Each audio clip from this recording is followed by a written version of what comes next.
හරි ආයිබෝන් ළමයි මේ ඊයේ මම පොඩි ගමනක් ගිහින් එන්න රැ වුණා ඒකින්ද අපිට මේ පන්තිය කරන්න බැරි වුණේ අද අපි මේ පාඩමේ ඉතුරු ටික කතා කරලා අපි ප්‍රශ්න කිහිපයක් කතා කරන්න බලමු රසායනික බන්ධන පාඩමෙන්. ඒතර ඉස්සෙල්ලාම අද අපි කතා කරනවා මේ පරමාණුක දැලිස ගැන. පරමාණුක දැලිස අපි අයනික දැලිස කියන එක කතා කරා. ඔයගොල්ලන්ට මතක ඇති අයනික සංයෝග ගැන කතා කරද්දී දැන් අපි ගිය සතියේ කතා කරේ සහ සංයෝජ බන්ධන. දැන් අයනික සංයෝගයක අයනික සංයෝගයක අයන අවකාශයේ යම් රටාවක් අනුව පිහිටලා තියෙනවා කියලා අපි කිව්වා. ඔයගොල්ලන්ට මතක ඇති සෝඩියම් ක්ලෝරයිඩ්. ඒතකොට සෝඩියම් ක්ලෝරයිඩ් අයනික දැලිසේ හැම සෝඩියම් ධන අයනයක්ම ක්ලෝරයිඩ් ඍණායන 6කින් වට වෙලා තියෙනවා. ඒ වගේම හැම ක්ලෝරයිඩ් ඍණායනයක් ගත්තොත් ඒ හැම ක්ලෝරයිඩ් ඍණායනයක් වටේම සෝඩියම් ධනායන 6ක් ඉන්නවා. ඒ විදිහට ත්‍රිමාන අවකාශයේ සකස් වෙලා තියෙනවා මේ සෝඩියම් ක්ලෝරයිඩ් අයනික දැලිස. ඒතකොට අයනික සංයෝග ඒ විදිහේ අයනික දැලිස් හදනවා.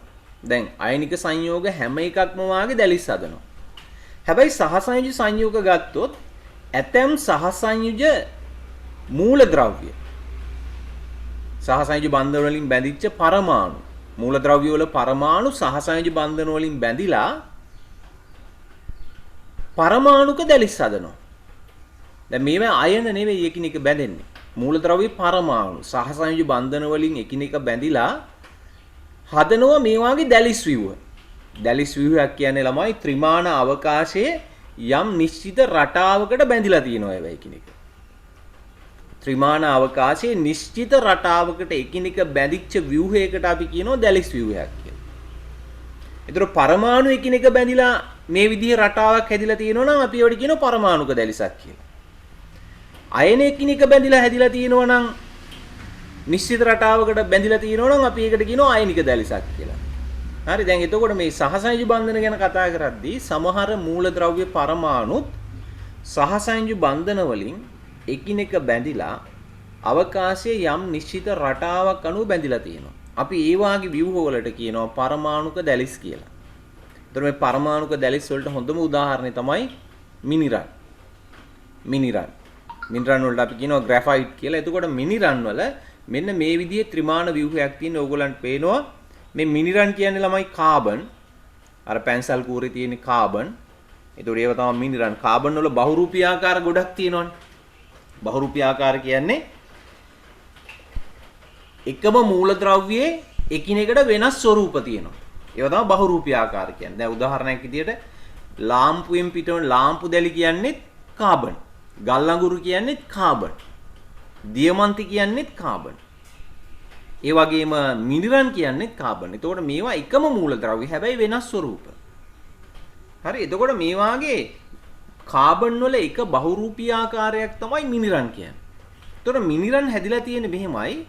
හැම කාබන් පරමාණුවක්ම තවත් කාබන් පරමාණු 3කට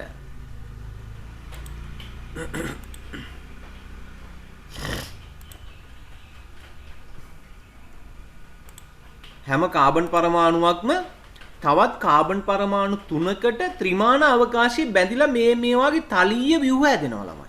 තලීය ව්‍යුහ එක තලයක් මේක. ඊට පස්සේ මොකද වෙන්නේ? මේ තලීය ව්‍යුහ කීපයක් මේ විදිහට එක මත එක බැඳෙනවා. කීපයක් නෙවෙයි ගණනාවක් මෙහෙම එක මත එක බැඳෙනවා. ඒ බැඳෙන්නේ ළමයි මේ බන්ධන දුර්වල අන්තරණුක බන්ධන. මේවට කියනවා වැන්ඩවාල් බන්ධන කියලා. ඕගලන්ට උසස් පෙළ රසායන විද්‍යාව ඉගෙන ගන්න ගියාම මේ වැන්ඩවාල් බන්ධන ගැන ඉගෙන ගන්න පුළුවන්. හරි? ඒතකොට වැන්ඩවාල් කියන බන්ධන වලින් ඒවා හඳුන්වන්නේ නමෙන්. ඒතකොට ඒවයින් මේවා එකිනෙක බැඳිලා තියෙනවා මේ තල. මේ තලිය ව්‍යුහ එකිනෙක බැඳිලා තියෙනවා. ඕගලන්ට මතක නම් 9 පන්තියේදී ඕගොල්ලෝ කතා කරා නැනෝ තාක්ෂණය ගැන. නැනෝ තාක්ෂණයේදී ග්‍රැෆීන් කියලා ව්‍යුහයක් හදනවා. ග්‍රැෆීන්. නැනෝ තාක්ෂණයේදී ග්‍රැෆීන් කියලා ව්‍යුහයක් හදනවා. ග්‍රැෆීන් කියන්නේ ළමයි මේ ග්‍රැෆයිට් නැත්තම් මේ මිනිරන් වලින් ගලව ගන්න මේ එක තලීය ව්‍යුහයක්. මෙන්න මේ එක තලයක් ගලවලා ගත්තාම ඒකට කියනවා ග්‍රැෆීන් කියලා. එතකොට ඒකත් මිනිරන් වලම එක ස්වරූපයක්. ඒක නැනෝ ව්‍යුහයක්. මොකද තනි පරමාණු තට්ටුවක් තියෙන. එතකොට ඒක නැනෝ ව්‍යුහයක්. ඒ ග්‍රැෆීන් යොදා ගන්නවා නැනෝ තාක්ෂණයේදී විවිධ නිමවුම් නිපදවන්න. හරි. එතකොට ලංකාවේ මිනිරන් වලුත් මේ ග්‍රැෆීන් හදන්න පුළුවන්. හරි. එතකොට මේ ග්‍රැෆීන් කියන්නේ මේ ග්‍රැෆීන් තට්ටුව ගලවන හැටිත් ඕගොල්ලන්ට මතක ඇති. 9 පන්ති විද්‍යාවේ තිබ්බ මේ සෙලෝ ටේප් එකක්. මිනිරන් තහඩු උඩින් හලවලා සෙලෝ ටේප් එක ගලවනවා.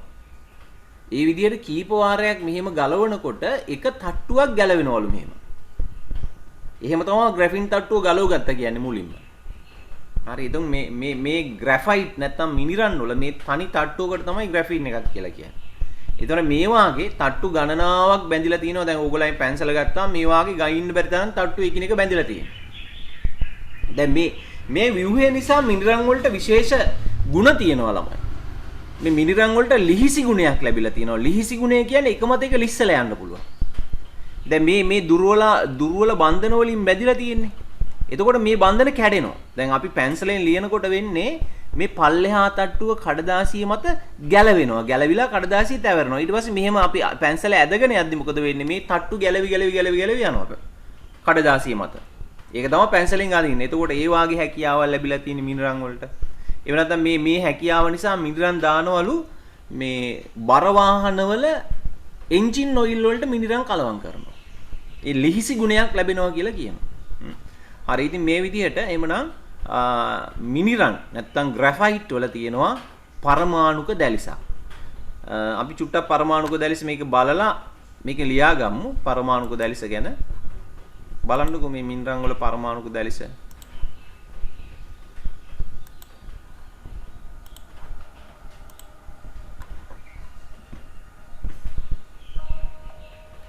මේ දියමන්ති වලයි දෙකේම තියෙනවා. මේ තියෙන්නේ දියමන්ති ළමයි.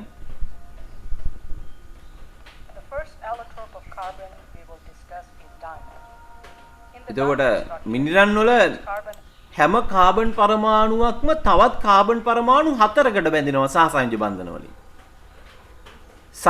මේ කාබන් පරමාණු 4කට බැඳිලා ත්‍රිමාන ව්‍යුහයක් හදනවා.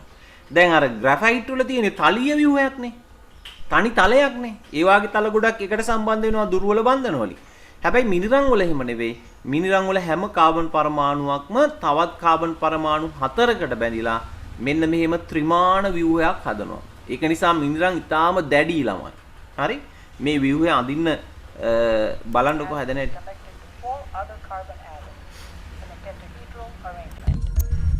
Three such tetrahedra are joined to form a puckered six-membered ring as shown here.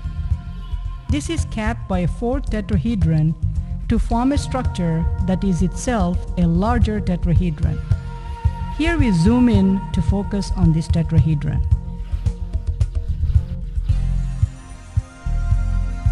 Repetition of this building block gives a larger structure that retains this tetrahedral shape as shown here. Diamond is an example of a network covalent solid, which means that it has covalent bonds that extend in 3 dimensions throughout the structure. ඒතකොට මේ පරමාණු Instead of a එකිනෙක බැඳිලා collection of හැදිලා තියෙන small නිසා මේකට අපි molecules, කියනවා a පරමාණු diamond is දැලිසක්. essentially one large molecule. As a result, diamond is a good conductor of heat and is one of the hardest substances known. මේ පරමාණුක දැලිස් තියෙන සංයෝග වලටත් ඉහළ The ද්‍රවාංක diamond structure තාපාංක can also be visualized as a cubic. Here we show the same 4 tetrahedra as in the last example, but inscribed inside the 4 opposite corners of a cube. This generates the same tetrahedron as shown before, only inscribed inside a cube. By tilting and rotating the cube, this tetrahedron can be displayed in the same orientation as it was seen before.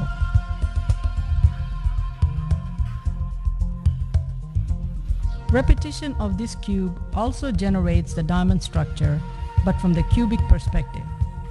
Here we generate a larger scale model of the diamond structure by stacking this unit cell into an array that is 3 cells wide, 3 cells deep, and 3 cells high.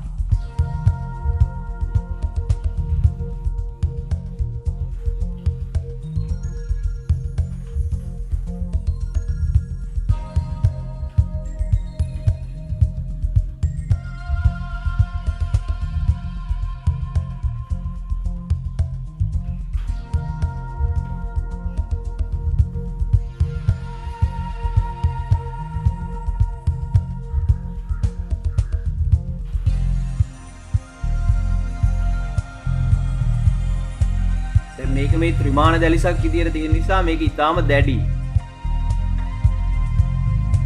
ඒ වගේම ඉහළ ද්‍රවාංක තාපාංක තියෙනවා කියමන්තිය වල. Lonsdaleite is the hexagonal form of diamond.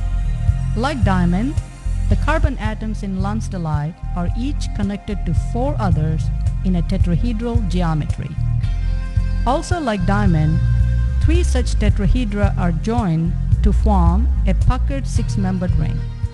However, with lonsdaleite, this 6-membered the lonsdaleite, ඊට පස්සේ බලමු මේ තියෙන්නේ දියමන්තිය වල එහෙම තමයි. the atoms are connected to form a තියෙන්නේ this gives an average bond or graphite. graphite is quite different from diamond and lonsdaleite. මිනිරන් වල view එක. In the graphite structure, හැම each carbon carbon is පරමාණුවක්ම connected to තවත් only carbon 3 පරමාණු atoms. 3කට බැඳිලා තියෙනවා. Since carbon must always form 4 මේක bonds, තලිය view එකක්. one of the 3 bonds must be a double bond. This gives an average bond order of 1.33. Several different resonance structures can be drawn, depending upon the placement of the double bonds. In graphite, the carbon atoms are sp2 hybridized, with each carbon atom having a trigonal planar geometry. The atoms are connected to form a flat 6-membered ring that extends indefinitely in 2 dimensions. The structure of graphite consists of layers of these infinite sheets stacked one on top of another. The layers do not lie immediately on top of one another, but instead are offset as shown here. Let's take another look at the way these layers are stacked from the side. තියෙන්නේ මේ වාගේ තල. As you should be able to see, මේ වාගේ තලිය view alternating ගණනාවක් layers එක are මත එක equivalent. පිටලා තියෙනවා. මිනිරන්. The gray cylinders connecting ඊපස්සේ තල like එකිනෙක layers අතර are for දුර්වල බන්ධන illustration තියෙනවා. only. There is no actual bonding between the layers. Graphite is therefore said to be a 2-dimensional network covalent solid, as the chemical bonding only occurs in 2 dimensions.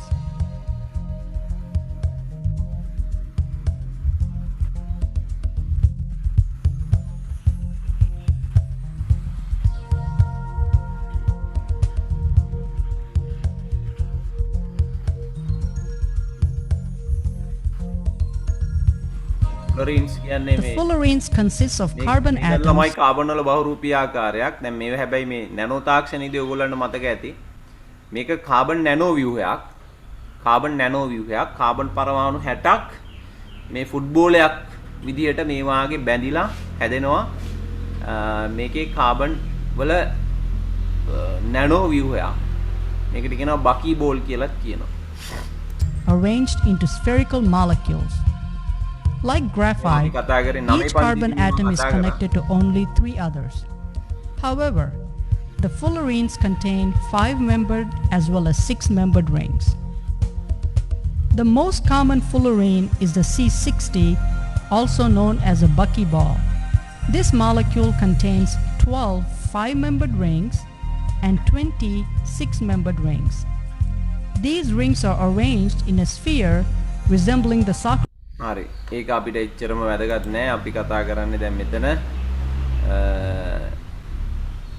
බහුරූපී ආකාර දෙකක් ගැන.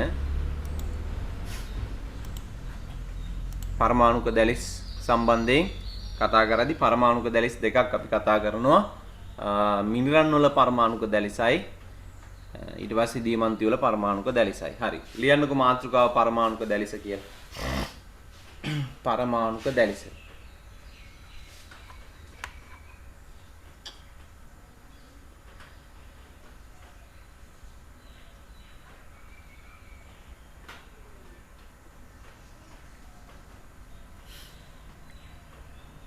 මෙහෙම ලියන්න. ඇතැම් මූලද්‍රව්‍ය පරමාණුද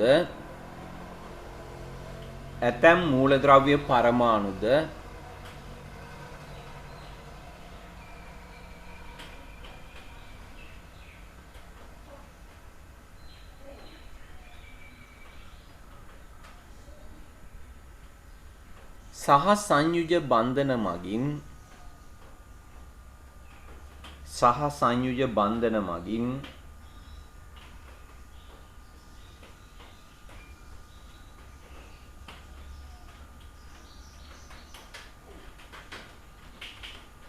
එකිනෙක බැඳී සහ සංයුජ බන්ධන මගින් එකිනෙක බැඳී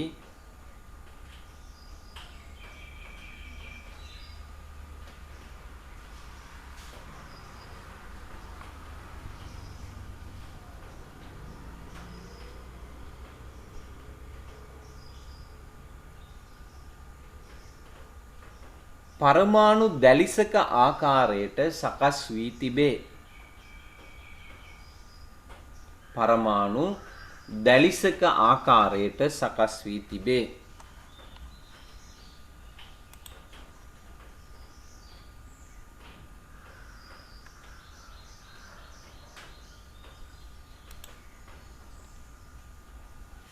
මෙවැනි දැලිස්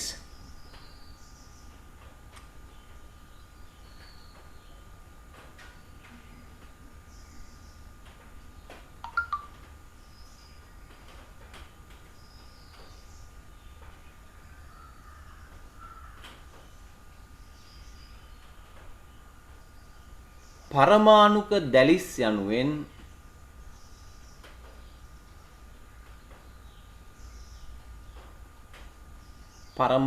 දැලිස් යනුවෙන් හඳුන්වන අතර මෙවැනි දැලිස් පරමාණුක දැලිස් යනුවෙන් හඳුන්වන අතර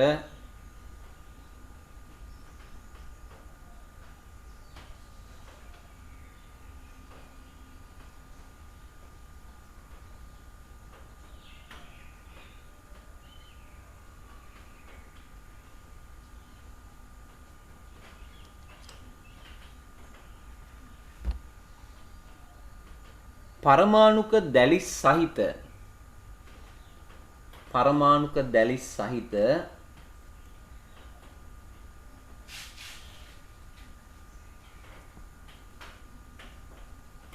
මූලද්‍රව්‍යවලද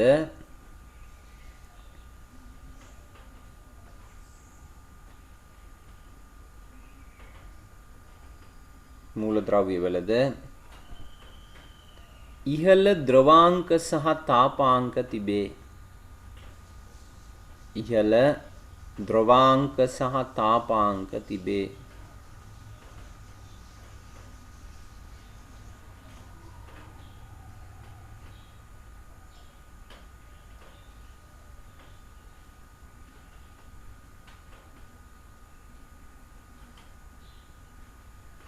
හරි. ලියන්න කෙටි මාතෘකාවක් මිනිරන්. එතකොට මිනිරන් පරමාණුක දැලිස් සහිත ව්‍යුහයක්. ඒකට මිනිරන් වල හැම කාබන් පරමාණුවක්ම තවත් කාබන් පරමාණු 3කට සහසංයෝජ බන්ධන වලින් බැඳිලා තියෙනවා. ඒවා ස්තර විදිහට පිහිටනවා. ඒ ස්තර එකිනෙක අතර තියෙනවා දුර්වල බන්ධන. ඒ බන්ධන වල නම ඕගොල්ලන්ට ඕනේ නැහැ. නම අහන්නෙත් නැහැ. වැන්ඩවාල් බන්ධන කියලා මේවට කියන්නේ. එතකොට මේ දුර්වල බන්ධන නිසා මේ එක ස්තරයක් අනෙක් ස්තර මත ලෙස්සලා යන්න පුළුවන්. ඒක නිසා මිනිරන් ලිහිසි ද්‍රව්‍යයක් විදිහට පාවිච්චි කරනවා. අනිත් එක අර මිනිරන් වලින් ලියවෙන්නේ නේද? දැන් අපි මිනිරන් හඳුනගන්න පහසුම ක්‍රමය තමයි දැන් මිනිරන් පැන්සලෙන් නම් ඔයගොල්ලෝ දන්නවා කඩදාසියක ලියවෙනවනේ නේද? ඒ වගේ රළු පෘෂ්ඨයක අතුල්ලනවා මිනිරන් කෑල්ලක්. අතුල්ලපුවම පැන්සල් ඉරි වාගේ තියෙනවා. ඒ පැන්සල් ඉර තියෙන්නේ කොහොමද? මිනිරන් මේ තට්ටු එකිනෙක මත ගැලවිලා යනවා. ගැලවිලා අර කඩදාසිය හරි බිත්තිය අපි ඇතෙල්ලුවොත් ඒ බිත්තිය මත ඒක ඇතිල්ලෙනවා. මේ හිටිනවා තට්ටු ගැලවිලා. එතකොට ඒ හේතුව මේ ස්තර එකිනෙක මත පහසුවෙන් ලිස්සා යාම නිසා තමයි ඒ වාගේ ගුණයක් ලැබිලා තියෙන්නේ. හරි. අපි මිනිරන් කියලා මෙහෙම ලියමු. හැබැයි මිනිරන් වල ව්‍යුහය ළමයි අඳින්න ඕනේ. ওই දියමන්ති වල ව්‍යුහය ඕගොල්ලන්ට අඳින්න දෙන්නේ නැහැ. ඔව් අඳින්න දීලා නැහැ.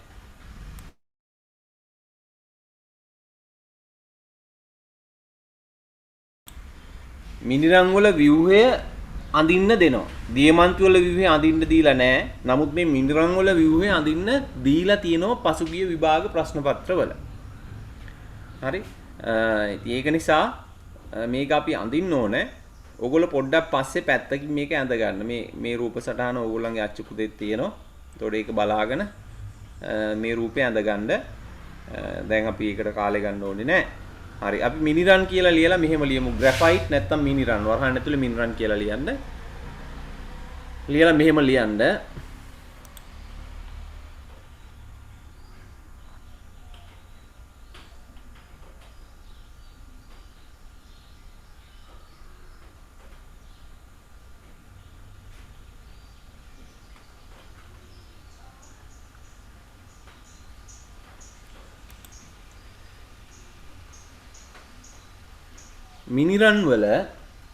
මිනිරන් වල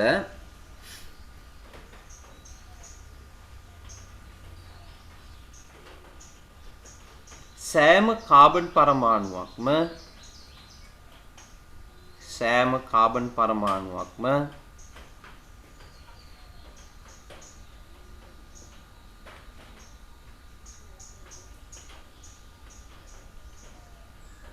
තවත් කාබන් පරමාණු 3කට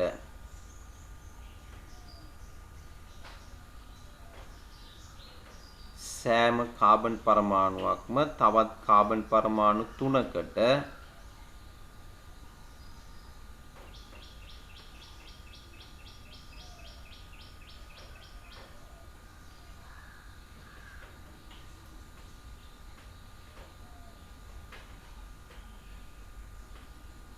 සහ සංයුජ බන්ධන මගින්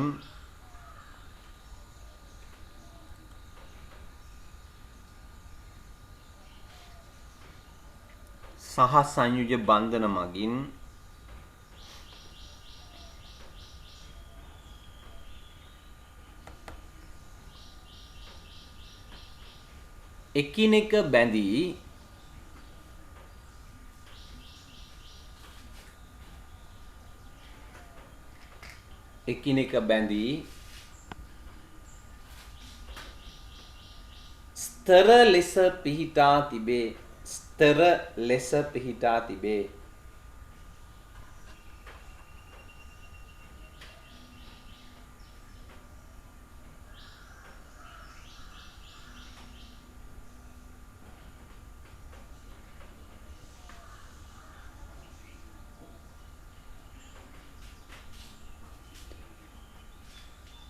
ස්තර ලෙස පිහිටා තිබේ.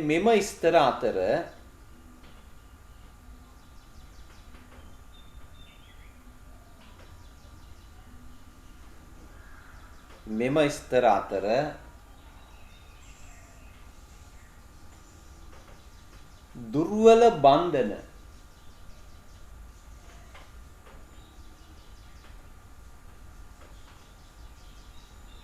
දුර්වල බන්ධන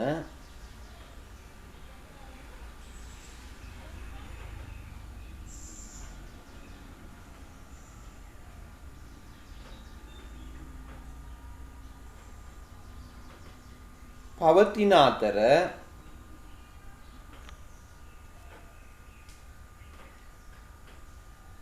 දුර්වල බන්ධන පවතින අතර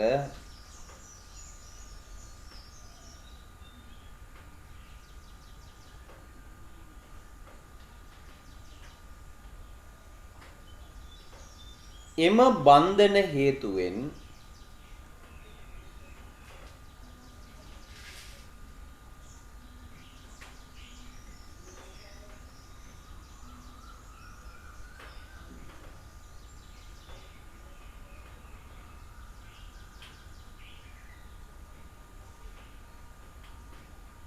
එක් ස්තරයක් එම බන්ධන හේතුවෙන් එක් ස්තරයක්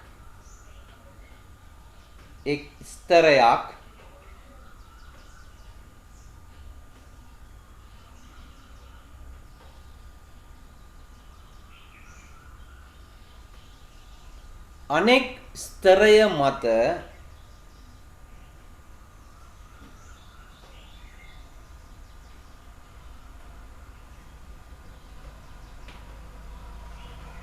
එම එක් ස්තරයක් අනෙක් ස්තරය මත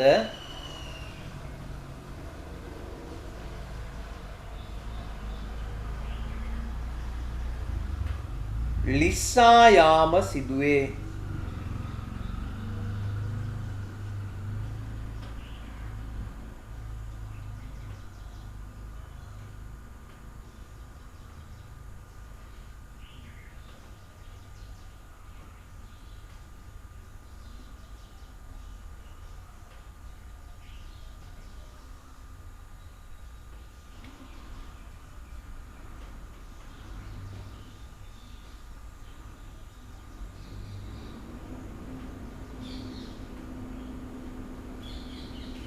මේ හේතුවෙන්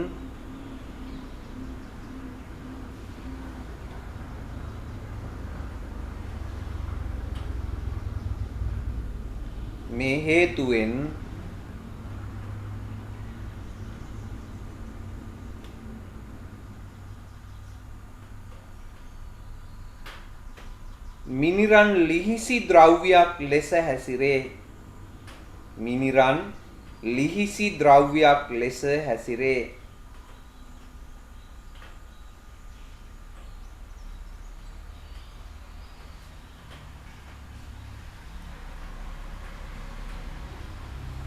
හරි. ඊට පස්සේ බලන්න දියමන්ති ලියාගන්න දියමන්ති කියලා මාතෘකාව දියමන්ති ළමයි අර මිනිරන් වල මේ රූපය අඳින්න ඉඩ තියන්න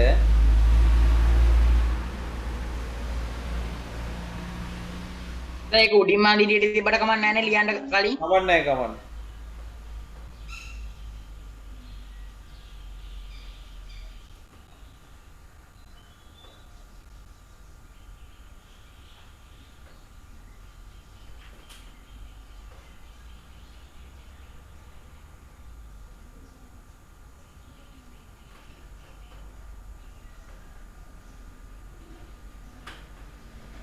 right දියමන්ති කියලා ලියලා ඒකත් ලියන්න චුට්ටක් ඉඳ තියන්න අඳින්න රූපේ අඳගන්න.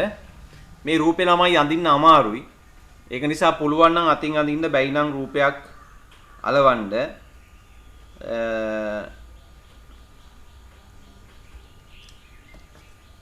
චුට්ටක් ලියාගමු මේ ටිකේ ගැනත්. සෑම කාබන් පරමාණුවක්ම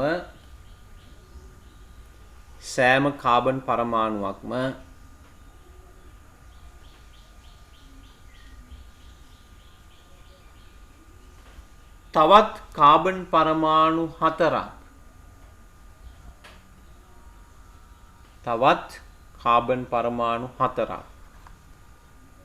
ආයි පාරක් කියන්න පුළුවන්ද? සෑම කාබන් පරමාණුවක්ම තවත්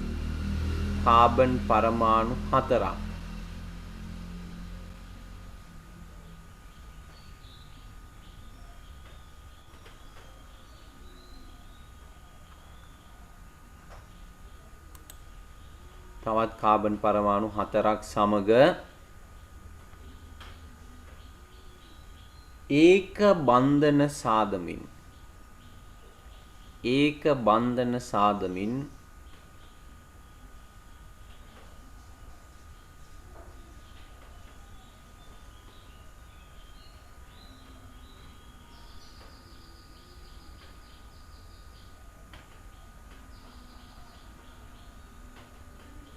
ත්‍රිමාණ දැලිසක ආකාරයට පිහිටීමෙන් ඒක බන්ධන සාදමින් ත්‍රිමාණ දැලිසක ආකාරයට පිහිටීමෙන්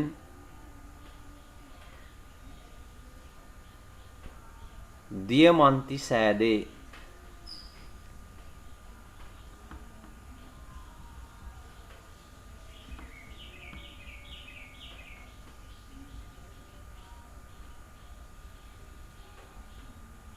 හරි. එතකොට දියමන්ති ස්වභාවිකව තියෙන දැඩිම ද්‍රව්‍ය ළමයි ඒක ඔයගොල්ලෝ දන්නවා. ඒ වගේම ද්‍රවාංක තාපාංක ගොඩක් ඉහළ සංයෝගයක් තමයි දියමන්ති. right. ලියන්න මාතෘකාව බන්ධනවල ද්‍රවීයතාවය.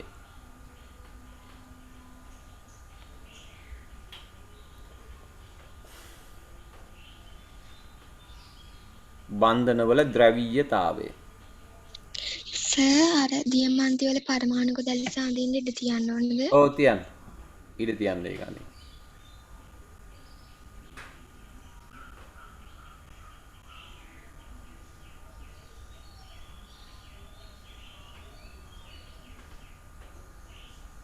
හරි. බන්ධනවල ද්‍රවීයතාවය.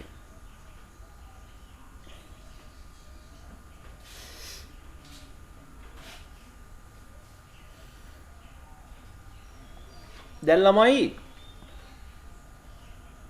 අපි දන්නවා ආවර්තිතාවග්ගුවේ ඔයගොල්ලෝ ඉගෙනගෙන තියෙනවා විද්‍යුත් ඍණතාවය කියලා එකක්. විද්‍යුත් ඍණතාවය කියන්නේ සමහර මූලද්‍රව්‍ය පරමාණු ඉලෙක්ට්‍රෝන වලට කැමතියි ගොඩක්. ඒ වගේම සමහර මූලද්‍රව්‍ය පරමාණු ඉලෙක්ට්‍රෝන වලට කැමති නැහැ. අපි මේකට කියන්නේ විද්‍යුත් ඍණතාවය කියලා. මූලද්‍රව්‍ය පරමාණු දෙකක් සහසංයෝජ බන්ධනයකින් බැඳී ඇති විට බන්ධන සාධන ඉලෙක්ට්‍රෝනයේ තමා දෙසට ඇද ගැනීමට ඇති හැකියාව විද්‍යුත් ඍණතාවය කියලා හඳුන්වනවා. එහෙමයි අර්ථ දක්වලා තියෙන්නේ. හරි. එතකොට මෙන්න මෙහෙම වැඩක් වෙනවා. දැන් මේ බලන්න ඉස්සෙල්ලාම මේ පළවෙනි එකේ තියෙන්නේ මේ තියෙන්නේ OH බන්ධනයක්.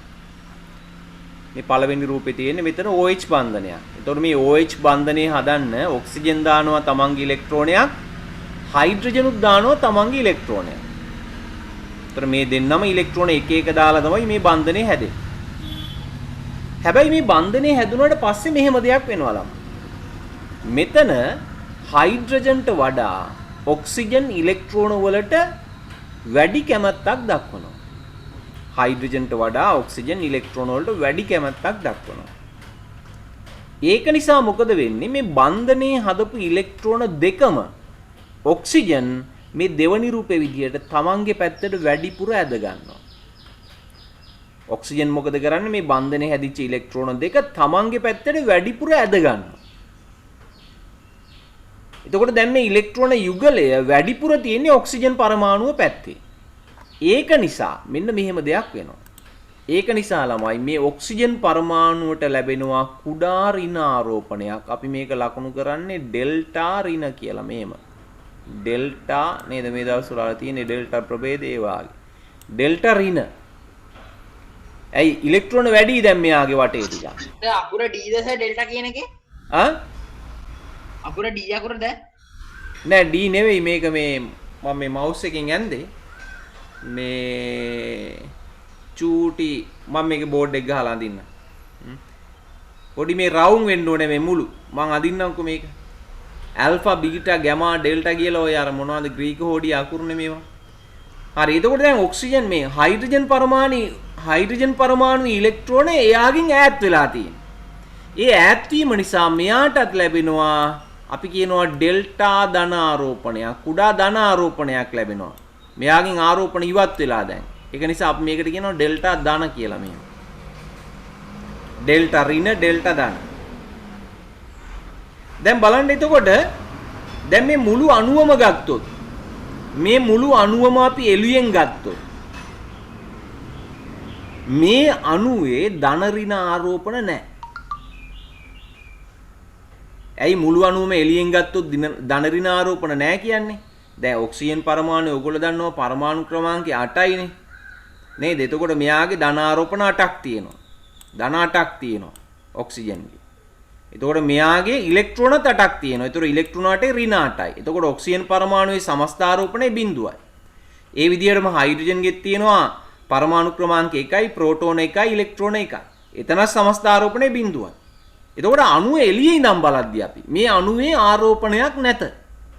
හැබැයි අණුව තුලට ගිහින් බලපුවාම අණුවේ පරමාණු වලට කුඩා ධන ඍණ ආරෝපණ ඇති වෙලා තියෙනවා. හරි. එතකොට අපි මෙන්න මේ විදිහේ අණු වලට කියනවා ද්‍රවීය අණු කියලා. ද්‍රවීය අණු ඒකම මේ බන්ධනයට කියනවා ද්‍රවීය සහසංයුජ බන්ධනයක්. ද්‍රවීය සහසංයුජ බන්ධනයක්. මායසරයක් කියන්නම්. හරි මුල ඉඳන් අපි බලමු චුට්ටක් මොකද්ද මේ සිද්ධිය කියලා. විද්‍යුත් ඍණතාවය එකිනෙකට වෙනස් මූලද්‍රව්‍ය පරමාණු දෙකක් එකිනෙක බැඳෙනවා. සහසංයුජ බන්ධනයකින් බැඳෙනවා. විද්‍යුත් ඍණතාවය එක්කෙනෙක් වැඩි එක්කෙනෙක් අනිත් එක්කෙනා ගොඩක් අඩු එක්කෙනෙක්. ඒතර විද්‍යුත් ඍණතාවය කියන්නේ මේ ඉලෙක්ට්‍රෝන වලට දක්වන කැමැත්ත. දැන් බන්ධනය හැදුනට පස්සේ විද්‍යුත් ඍණතාවය වැඩි එක්කෙනා මොකද කරන්නේ? මේ බන්ධනයේ හදපු ඉලෙක්ට්‍රෝන දෙකම තමන්ගේ පැත්තට ඇද ගන්නවා. වැඩිපුර ඇද ගන්නවා. ඒ ඇද ගැනීම නිසා දැන් මේ OH බන්ධනය අපි උදාහරණට අරන් තියෙන්නේ. OH බන්ධන විතරක් නෙවෙයි මේ විදියට ද්‍රවීය බන්ධන තව ගොඩක් තියෙනවා. එතකොට මේ ඉලෙක්ට්‍රෝන දෙස ඔක්සිජන් පරමාණුව දෙසට වැඩිපුර ඇද ගැනීම නිසා දැන් ඔක්සිජන් වටේ ලැබෙනවා කුඩා ඍණ ආරෝපණයක්. දැන් ඔක්සිජන් ගින්නේ ප්‍රෝටෝන 8යි. ධන ආරෝපණ 8යි. නේද? දැන් මේ 9 වෙනි ඉලෙක්ට්‍රෝනිකුත් මේක මෙයාගෙම නෙවෙයි. මෙයාට සම්පූර්ණයෙන් දීලා නැහැ. හැබැයි එයාගේ පැත්තට වැඩිපුර මෙයා ඇවිල්ලා ඉන්නේ. නේද? ඒක නිසා මේ 9 වෙනි ඉලෙක්ට්‍රෝනේ ඍණාරෝපණයේ බලපෑම මෙයාට ලැබෙනවා ළමයි. ඉලෙක්ට්‍රෝන දෙකම තමාගේ පැත්තට ඇද ගැනීම නිසා ඔක්සිජන් පරමාණු වටේ කුඩා ඍණාරෝපණයක් ඇති වෙනවා. එතකොට මේ ඉලෙක්ට්‍රෝනේ හයිඩ්‍රජන්ගෙන් ඉවත් වීම නිසා එයාට ලැබෙනවා කුඩා ධන ආරෝපණයක්. එවනම් අණුව ඇතුලේ මේ විදිහේ කුඩා ධන ඍණ ආරෝපණ ඇති වෙනවා. අපි මේ අණු වලට කියනවා ද්‍රවීය අණු. ද්‍රවීය අණුවක්. ඒ වගේම මේ බන්ධනයට කියනවා ද්‍රවීය සහසංයුජ බන්ධනයක් කියලා. රයිට්. එතකොට මේ වාගේ ද්‍රවීය අණු තියෙන සංයෝග ඇතුළෙත් තවත් වැඩක් වෙනවා. අපි ඉස්සෙල්ලා ද්‍රවීය බන්ධනේ මොකක්ද කියලා බලමු. ඊට පස්සේ ළමයි බලන්නකෝ ඊළඟ කතාව. විද්‍යුත් ඍණතාවය සමාන. නැත්නම් මේ ලොකු විද්‍යුත් ඍණතාව වෙනසක් නැති පරමාණු දෙකක් එකිනෙක බැඳුනාම. දැන් මේ තියෙන හයිඩ්‍රජන් අණුව H2 අණුව. ඒතර හයිඩ්‍රජන් අණුව කොහොමද හැදෙන්නේ? හයිඩ්‍රජන් පරමාණු දෙකක් එකිනෙක බැඳිලා. ඒතර හයිඩ්‍රජන් පරමාණු දෙකක් එකිනෙක බැඳුනහම දැන් මේ බන්ධන හදන ඉලෙක්ට්‍රෝන දෙකම මේ දෙන්නගේ සමමිතිකව තියෙනවා. මොකද මේ දෙන්නගෙම ඉලෙක්ට්‍රෝන වල දක්වන කැමැත්ත සමානයිනේ. ඒක නිසා කොයි පැත්තටවත් වැඩිපුර නැඹුරු වෙන්නේ නැහැ. එතකොට මෙන්න මේ විදිහ අණු වලට අපි කියනවා නිර්ද්‍රවීය අණු කියලා. නිර්ද්‍රවීය අණු. හරි? රයිට්. අපි මේක ලියාගෙන මේ ද්‍රවීය අණුවක් හැදුනම මොකද්ද වෙන්නේ කියලා මේ චූටි වීඩියෝ එකක් තියෙනවා. ඒක බලමු. මේක චුට්ටක් සටහනක් දාගන්න. ගැටලු තියෙනවා නම් අහන්න. බන්ධන වල ද්‍රවීයතාවය කියලා මාතෘකාව ලියන්න. ලියලා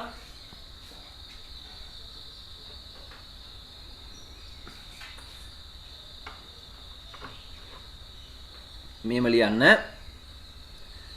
විද්‍යුත් ඍණතාවය අසමාන. විද්‍යුත් ඍණතාවය අසමාන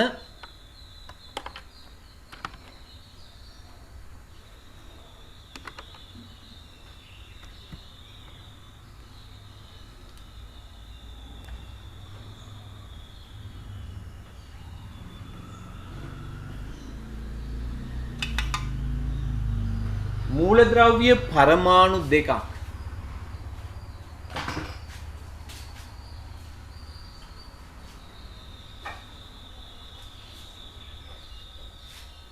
විද්‍යුත් ඍණතාවයේ අසමාන මූලද්‍රව්‍ය පරමාණු දෙකක්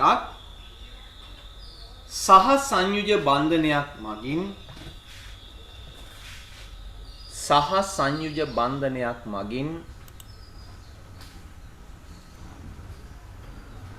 බැඳී ඇති විට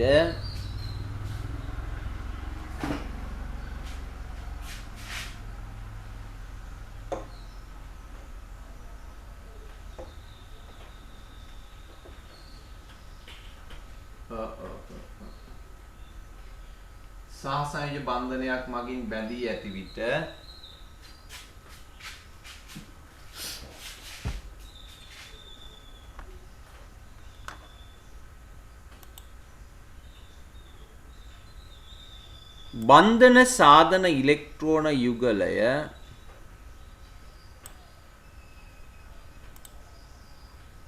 බන්ධන සාධන ඉලෙක්ට්‍රෝන යුගලය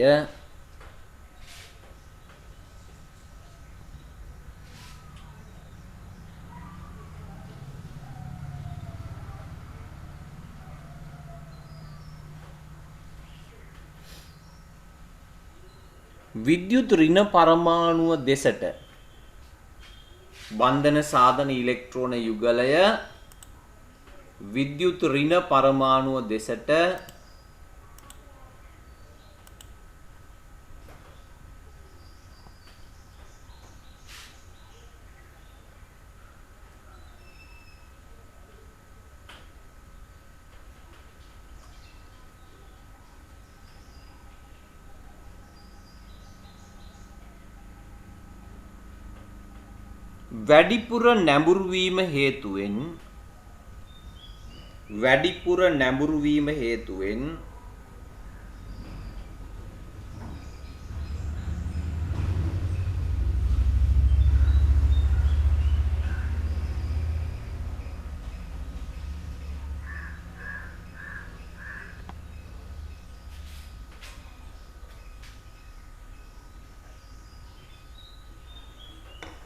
වැඩිපුර නැඹුරු වීම හේතුවෙන් එම සහසංයුජ බන්ධනය ද්‍රවීකරණය වේ.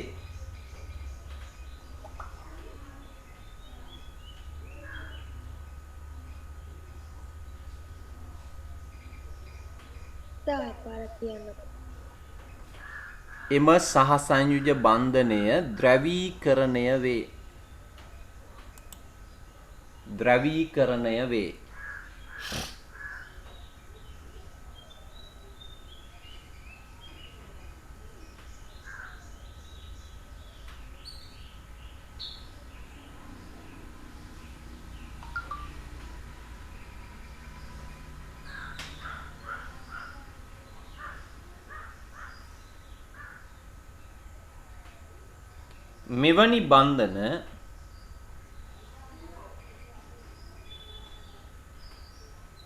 මෙවැනි බන්ධන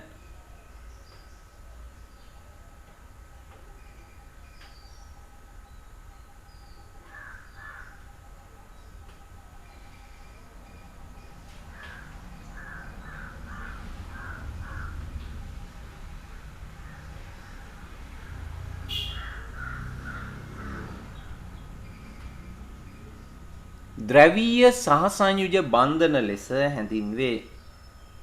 මෙවැනි බන්ධන ද්‍රවීය සහසංයුජ බන්ධන ලෙස හැඳින්වේ.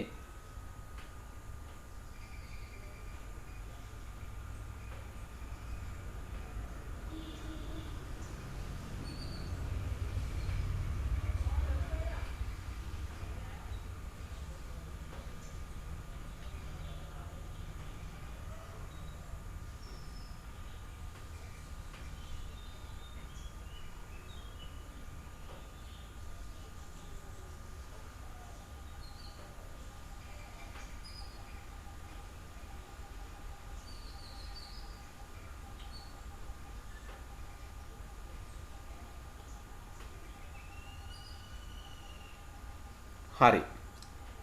අපි මේක ඇඳගමු මේ බන්ධන දෙක.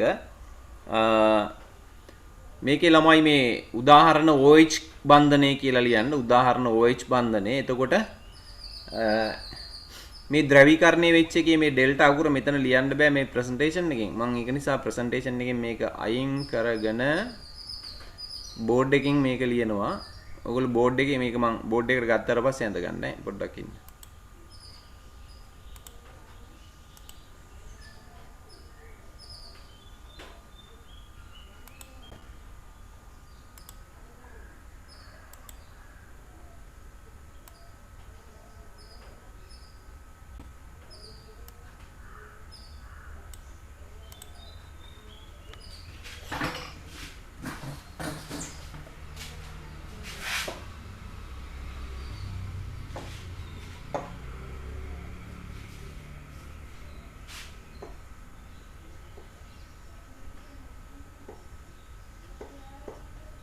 ඔය විදියට ඩෙල්ටා අකුර ලියන්නේ ඩෙල්ටා ඍණ ඩෙල්ටා ධන කියලා. දැන් ඇත්තටම ළමයි අපි මේක සමහරලාට මෙහෙමත් අඳිනවා ඈ.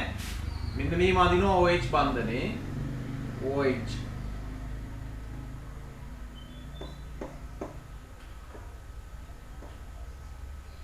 මෙන්න මෙහෙම අඳිනවා.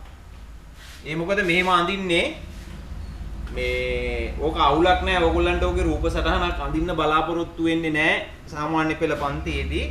දැන් උසස් පෙළ පන්තියේදී ඉගෙන ගන්නකොට ළමයි මේ ඉලෙක්ට්‍රෝන අංශුමය ස්වරූපයෙන් නෙවෙයි තියෙන්නේ.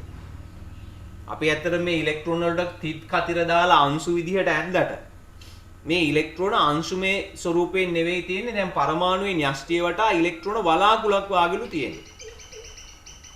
ඉලෙක්ට්‍රෝන වලාකුලක් තියෙන්නේ. එතකොට ඉලෙක්ට්‍රෝන වලාකුල මේ OH පරමාණු දෙක අතර ඉලෙක්ට්‍රෝන වලාකුලක් වාගේ තමයි මේ ඉලෙක්ට්‍රෝන දෙක තියෙන්නේ. එතකොට ඉලෙක්ට්‍රෝන වලාකුල මෙන්න මේ විදිහට ඔක්සිජන් පරමාණුව පැත්තට වැඩිපුර ඇදෙනවා. ඒක නිසා ওই විදිහටත් ඇඳලා තියෙනවා රූපවල. දැන් ඉස්කෝලේදී ඔහොම අඳින්න පුළුවන්. මේ පාඩම කරනකොට. ඉතින් ඒක නිසා ඒක මේ අවුලක් විදිහට සලකන්න එපා. දැන් මේ මං ඇඳපු එක මට මේ ප්‍රසන්ටේෂන් එකට මං අඳින්න ලේසි නිසා ඔහොම ඔය ඉලෙක්ට්‍රෝන දෙකක් දාලා ඔක්සිජන් පරමාණු පැත්තට වැඩිපුර නැඹුරු වෙන විදිහට ඇඳේ. හරි? ඉතින් මේ විදිහට මේ පොත්වල එහෙමත් ඇඳලා තියෙනවා. ඒක ඇත්තට සලකන්න ඕන දෙයක් නෙවෙයි. මොකද ඕගොල්ලන්ගේ ඔක රූප සටහනක් අඳින්න බලාපොරොත්තුවක් නැහැ. හරි ඇඳ ගන්නකො රූප සටහන ওই විදිහට.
හරි නේද ළමයි? ඇති නේද වෙලාව?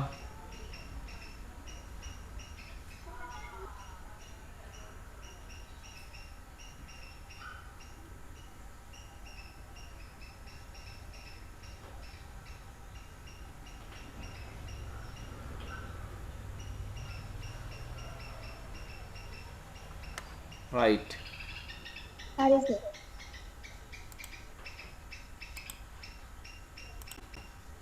ඊට පස්සේ පහලින් ලියන්න මෙහෙම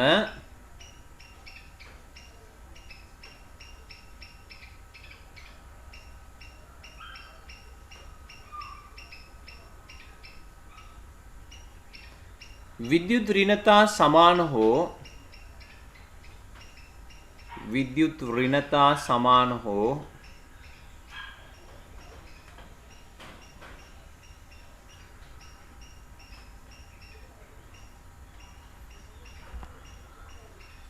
එකිනෙකට සුළු වශයෙන් වෙනස්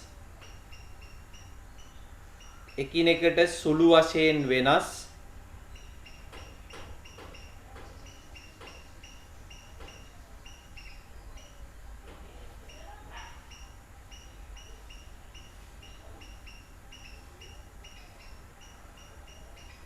परमाणु දෙකක්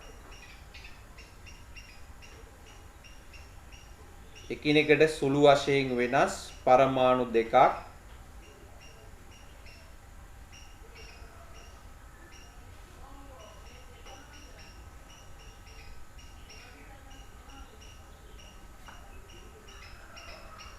සහසංයුජ බන්ධනයකින්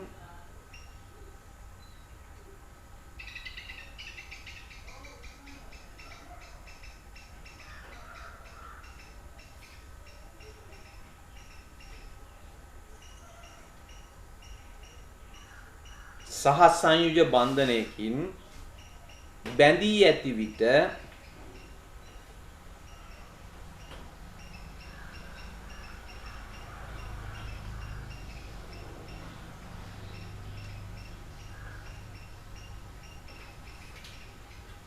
සහසංයුජ බන්ධනයකින් බැඳී ඇති විට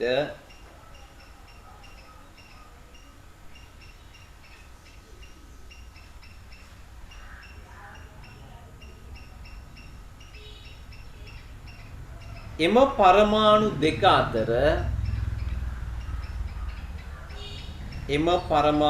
අතර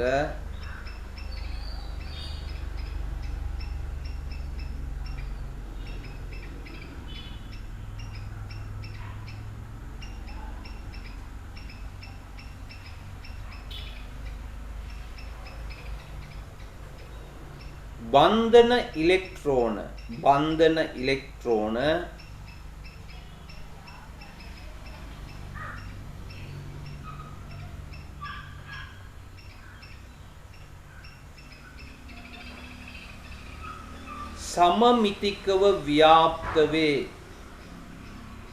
सममितिकව ව්‍යාප්ත වේ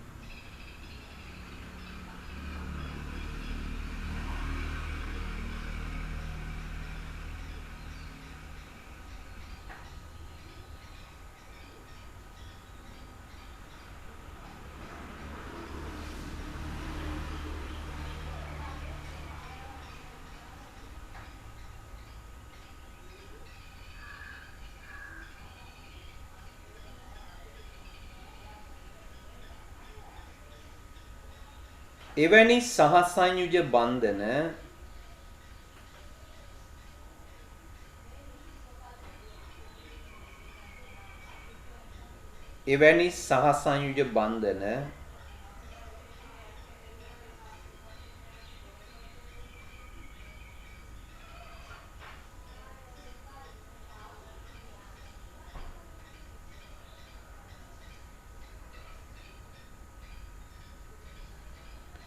නිර්ද්‍රවීය සහසංයුජ බන්ධන ලෙස හැඳින්වේ. නිර්ද්‍රවීය සහසංයුජ බන්ධන ලෙස හැඳින්වේ.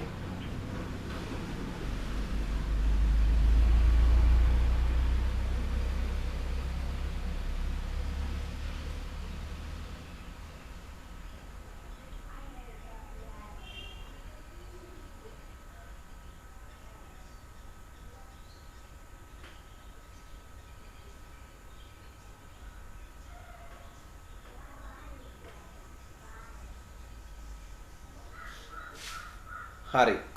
පල්ලෙහා ඇඳගමු අපි හයිඩ්‍රජන් බන්ධනෙත් ළමයි ටක් ගාලා.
හරි සර්.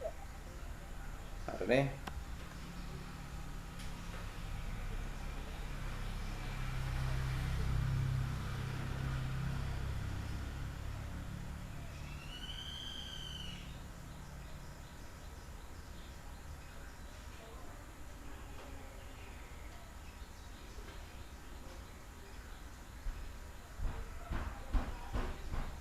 right. අපි බලමු මේ සහසංයෝජ බන්ධනය මේ ද්‍රවීය සහසංයෝජ බන්ධනයක් තියෙන සංයෝගයක් තමයි ළමයි ජලය. ජලයේ තියෙනවා මේ විදිහේ ද්‍රවීය බන්ධන දෙකක්. එතකොට ඒක නිසා ජලයේ විශේෂ ගුණාංග කීපයක් ලැබෙනවා.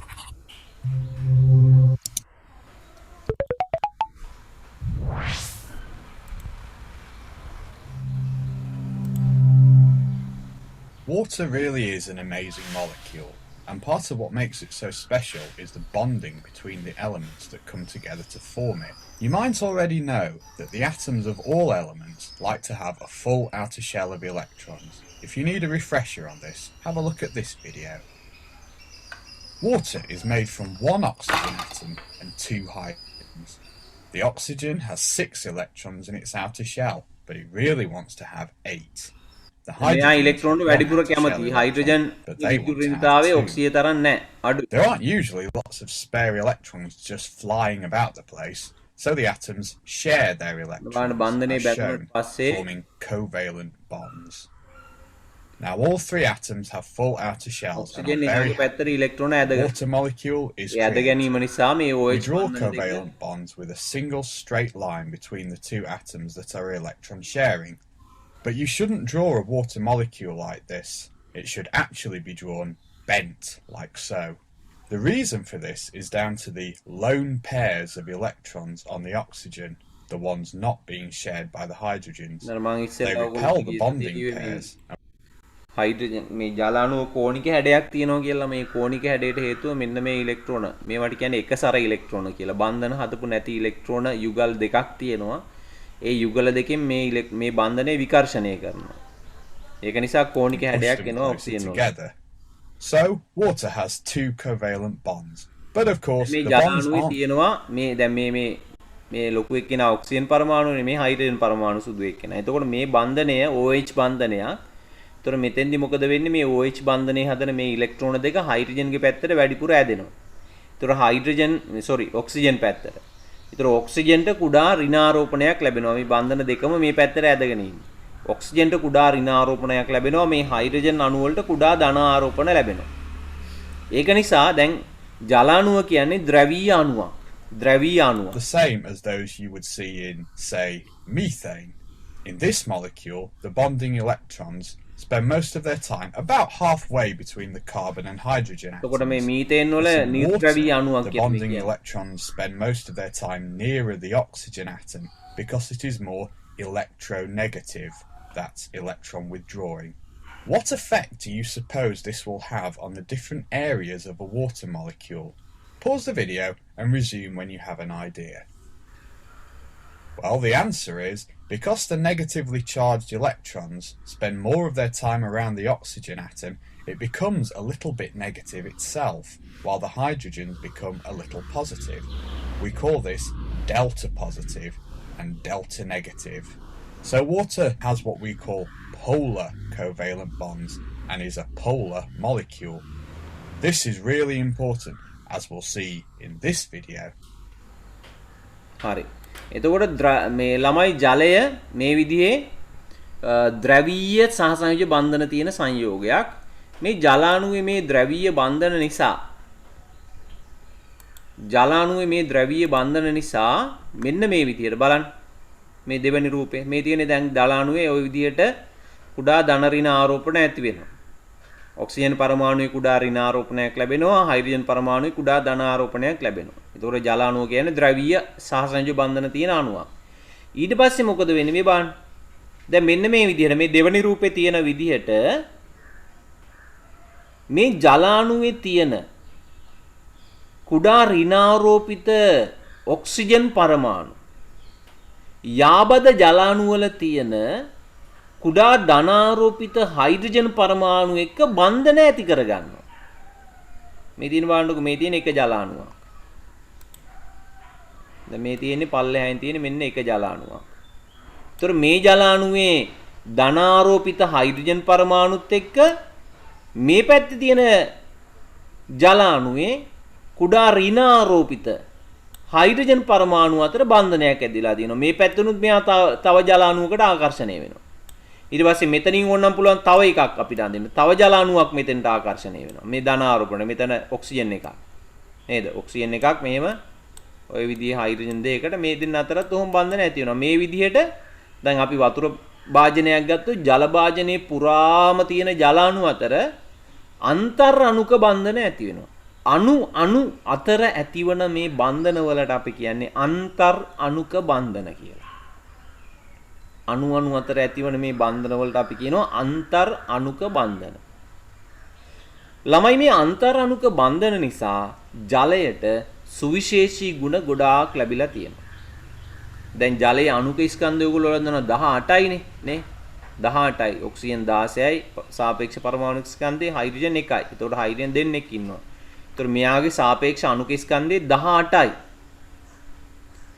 ළමයි සාපේක්ෂ අණුක ස්කන්ධය ජලාණුවේ අණුක ස්කන්ධයට කිට්ටු අය ඔක්කොම වායු අවස්ථාවේ ඉන්නේ. බලන්න ඇමෝනියා අණු NH3 17යි. NH3 17යි මෙයා වායුවක්. NH3 ammonia අණුක ස්කන්ධයේ 17යි වායුවක්. මීට වඩා වැඩි අය ඉන්නවා කාබන් ඩයොක්සයිඩ් CO2 44යි. මෙයත් වායුවක්.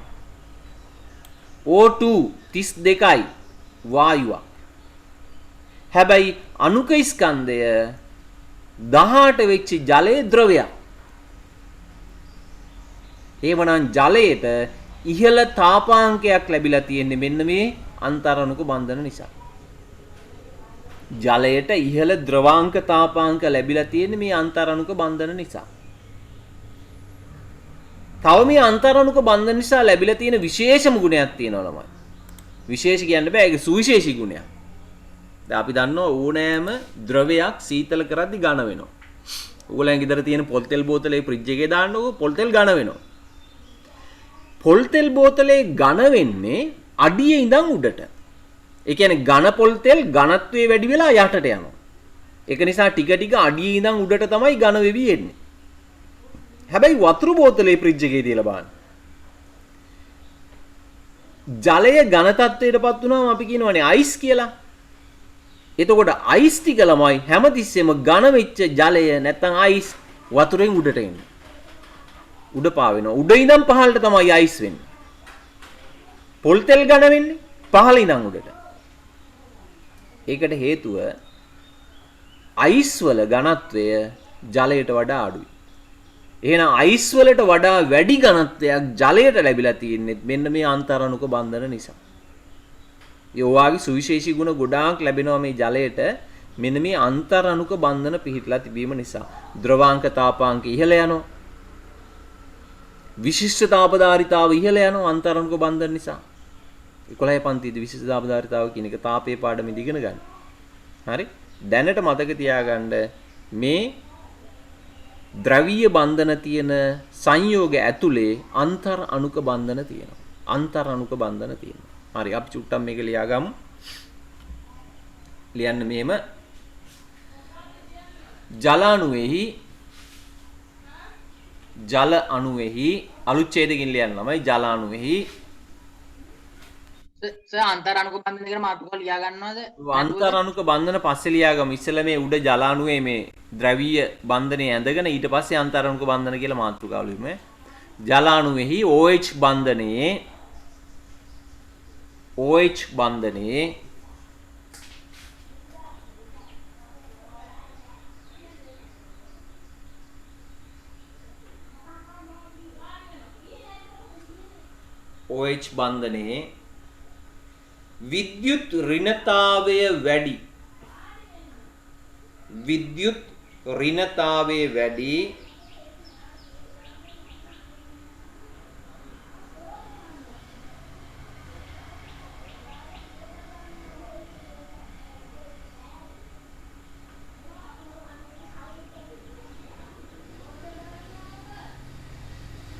විද්‍යුත් ඍණතාවය වැඩි ඔක්සිජන් පරමාණුව වෙත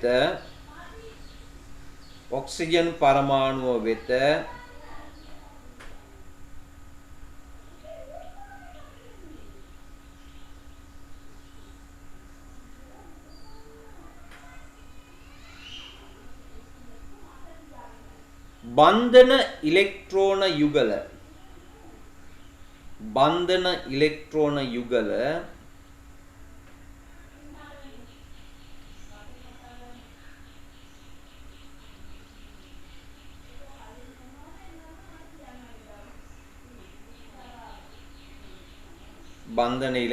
යුගල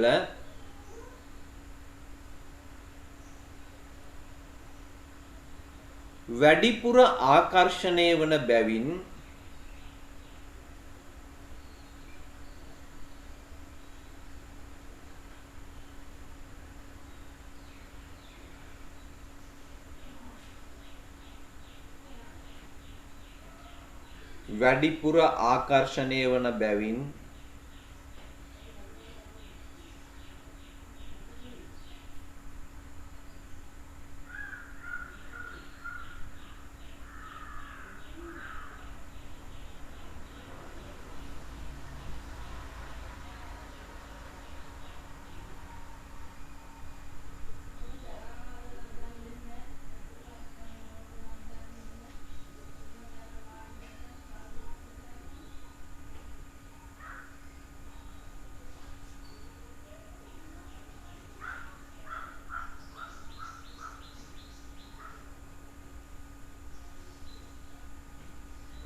ඒ මත කුඩා ඍණ ආරෝපණයක්ද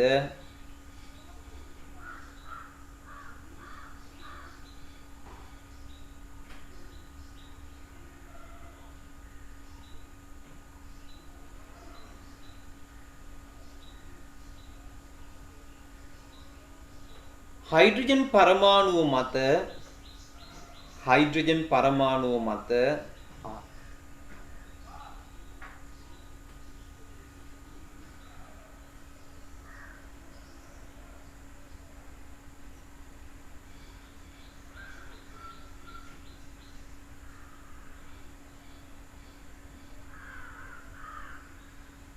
කුඩා ධන ආරෝපණයක්ද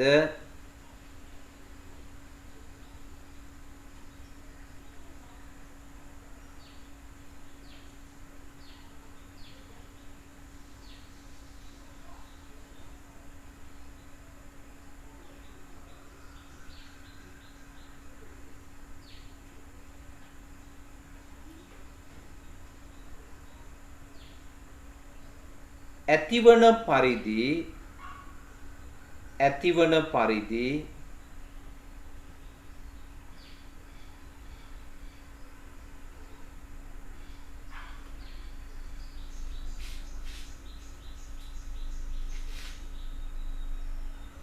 ජල අණුව ද්‍රවීකරණය වේ.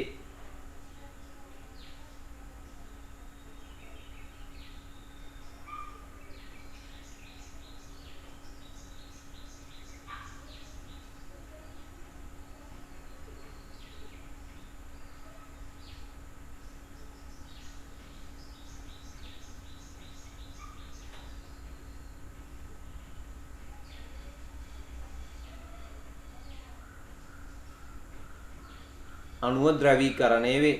හරි. අපි ටක් ගාලා මේ උඩ රූපය ඇඳගමු ළමයි. මේ උඩ මෙන්න මේ ජල අණුවේ මේ කුඩා ඩෙල්ටා ඍණ ඩෙල්ටා ධන දාලා තියෙන මේ ජල අණුව ඇඳගන්න.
Hello.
හරිද ළමයි ඉවරයි නේද?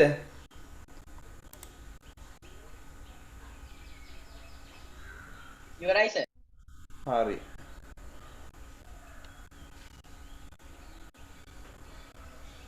right ඊට පස්සේ ලියන්නකෝ අන්තර් අණුක බන්ධන කියලා මාතෘකාව අන්තර් අණුක බන්ධන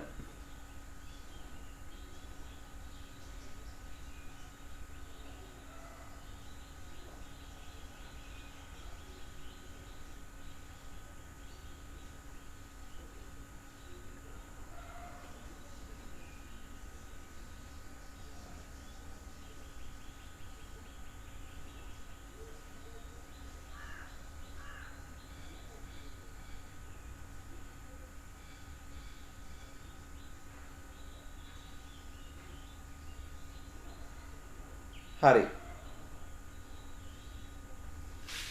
මෙහෙම ලියමු අපි ජලාණුවක ඇති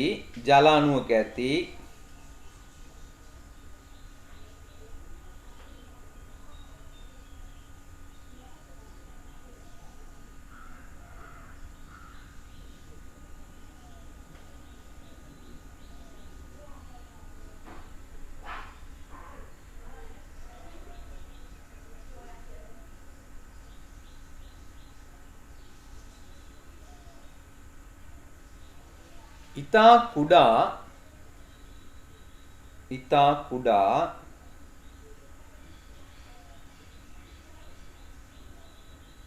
ධන ආරෝපණයක් දරන ජලාණුවක ඇති ඉතා කුඩා ධන ආරෝපණයක් දරන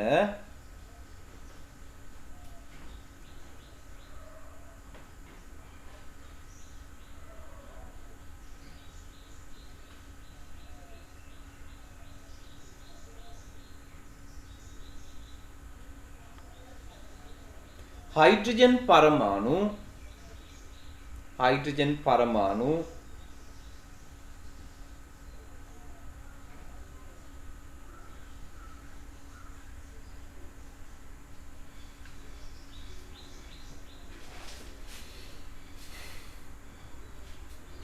යාබද ජලාණු වල ඇති යාබද ජලාණු වල ඇති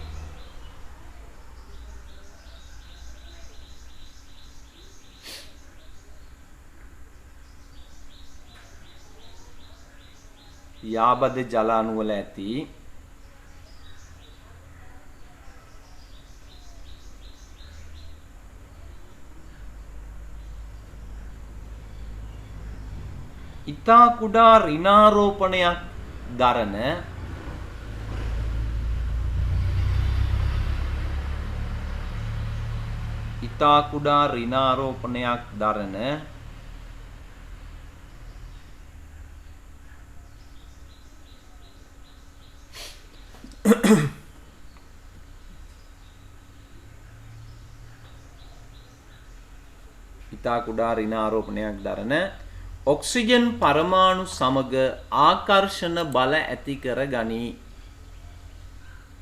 ඔක්සිජන් පරමාණු සමග ආකර්ෂණ බල ඇති කර ගනී.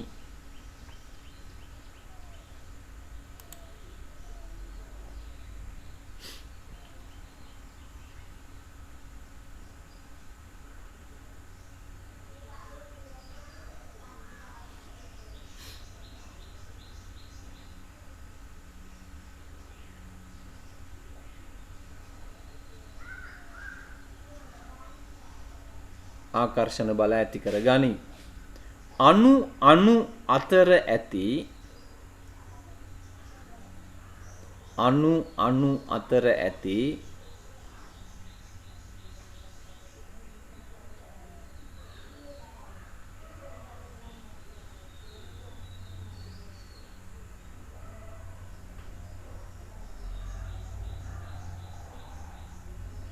අණු අතර ඇති මෙවැනි ආකර්ෂණ බල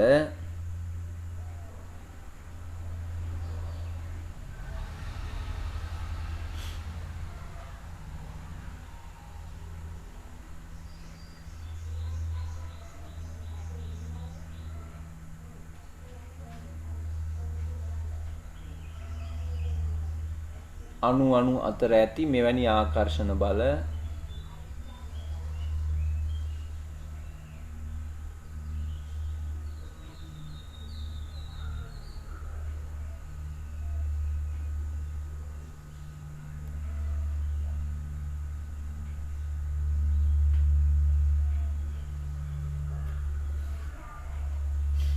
අන්තර් අණුක බන්ධන ලෙස හැඳින්වේ.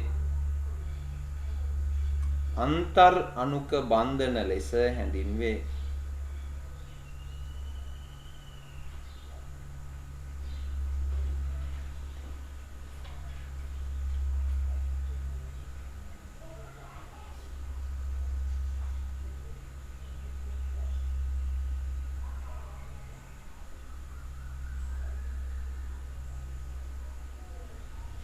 හරි. අපි ඇඳගමු අන්තරණුක බන්ධනේ ළමයි ඇඳලා නම් කරගන්න අන්තරණුක බන්ධනේ.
හරිද ළමයි ඉවරද?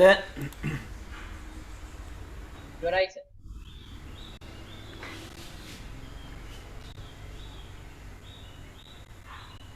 තව වෙලාව ඕනද අඳින්න? කාට හරි වෙලාව ඕන නම් කියන්න.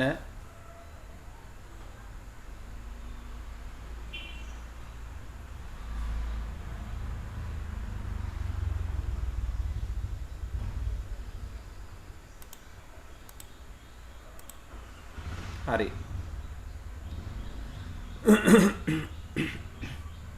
ඒතර අපි කතා කරා මේ ජල අණු වල අන්තරණුක බන්ධන නිසා ජලයට ලැබිලා තියෙනවලු සුවිශේෂී ගුණ රාශියක්. ජලයට සුවිශේෂී ගුණ රාශියක් ලැබිලා තියෙනවා. එකක් තමයි තාපාංකයේ ඉහළ අගයක් ගන්නවා. අනිත් එක ජලයට වඩා ඉහළ විශිෂ්ට තාපධාරිතාවක් තියෙනවා.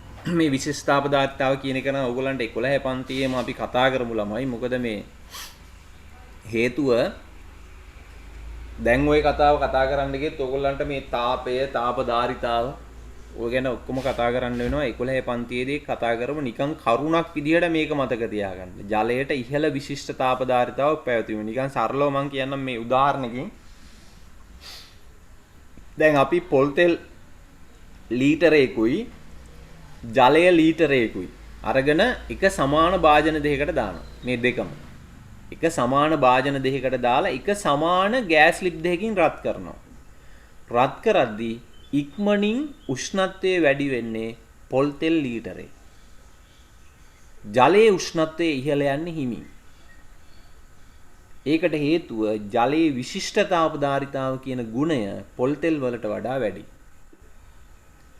ඒක නිසා තමයි තාපය ගොඩක් උරා ගන්න පුළුවන්. හැබැයි උෂ්ණත්වය ඉහළ යන්නේ හිමින් හිමින්. ඒ ගුණයට කියනවා විශිෂ්ටතාවධාරිතාව කියලා. ඒකට හේතුව මෙන්න මේ අන්තර්-අණුක බන්ධන පැවතීම.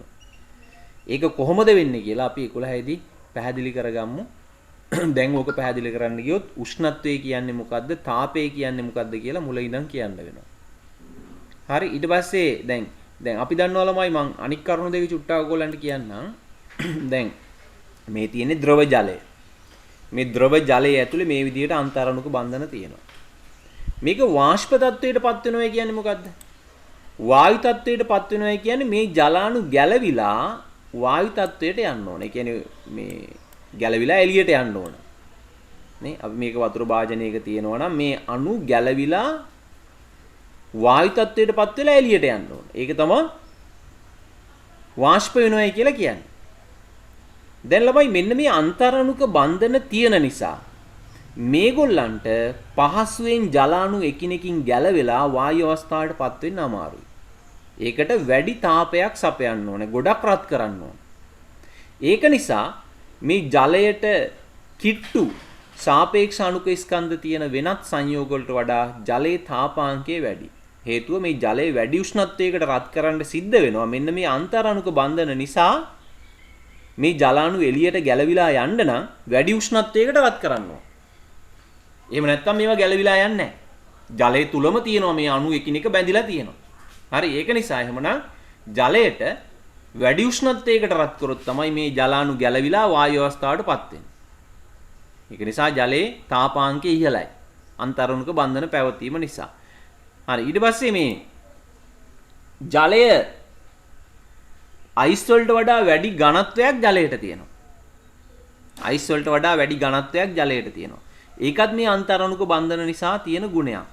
දැන් ළමයි අපි මෙහෙමයි වෙන්නේ. දැන් මේ ජලාණු මේ එකිනෙක එහෙට මෙහෙට චලනය වෙවි තියෙන්නේ.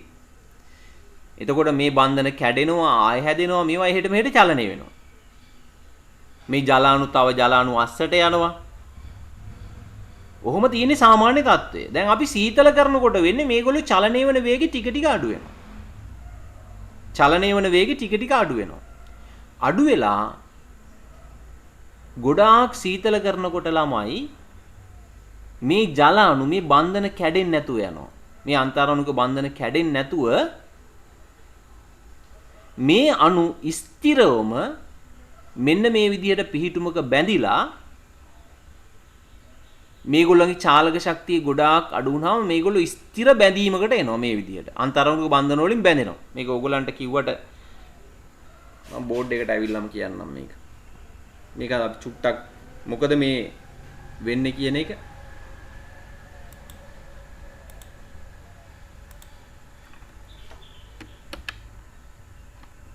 චුට්ටක් හේතුව මම කියන්න. ඕගොල්ලන්ට මොකද 10 මේක තිබ්බා මේ 10 මේ පළවෙනි පාඩමේ තිබ්බා මේ ජීවයේ පැවැත්මට ජලයේ ඇති වැදගත්කම කියන කොටසෙදි. ජීවීන්ගේ පැවැත්මට ජලයේ තියෙන වැදගත්කම කොටසෙදි මේ ජලය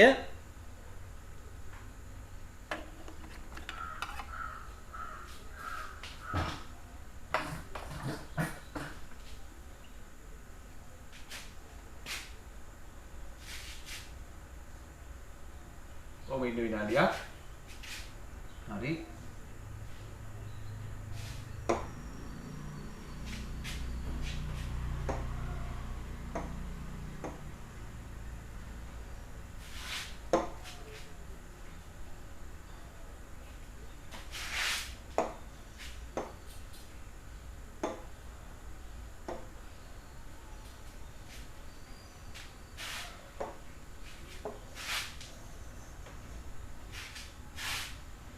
දැන් ළමයි අපි ජලාණුවක් ගත්තාම ජලාණු මෙන්න මේ විදිහට තියෙන්නේ.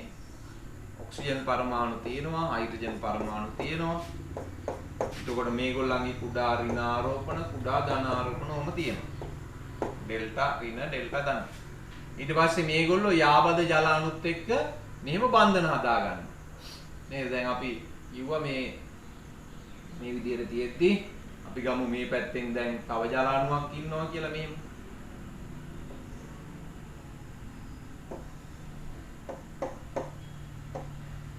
ඩෙල්ටා ධන, ඩෙල්ටා ඍණ. ඒතකොට මේ දෙක අතර මෙන්න මේ අන්තරාණුක බන්ධන තියෙනවා මේ. මේ පැත්තෙනුත් අපිට ඕන නම් තව එක්කෙනෙක් අඳින්න පුළුවන් මෙහෙම.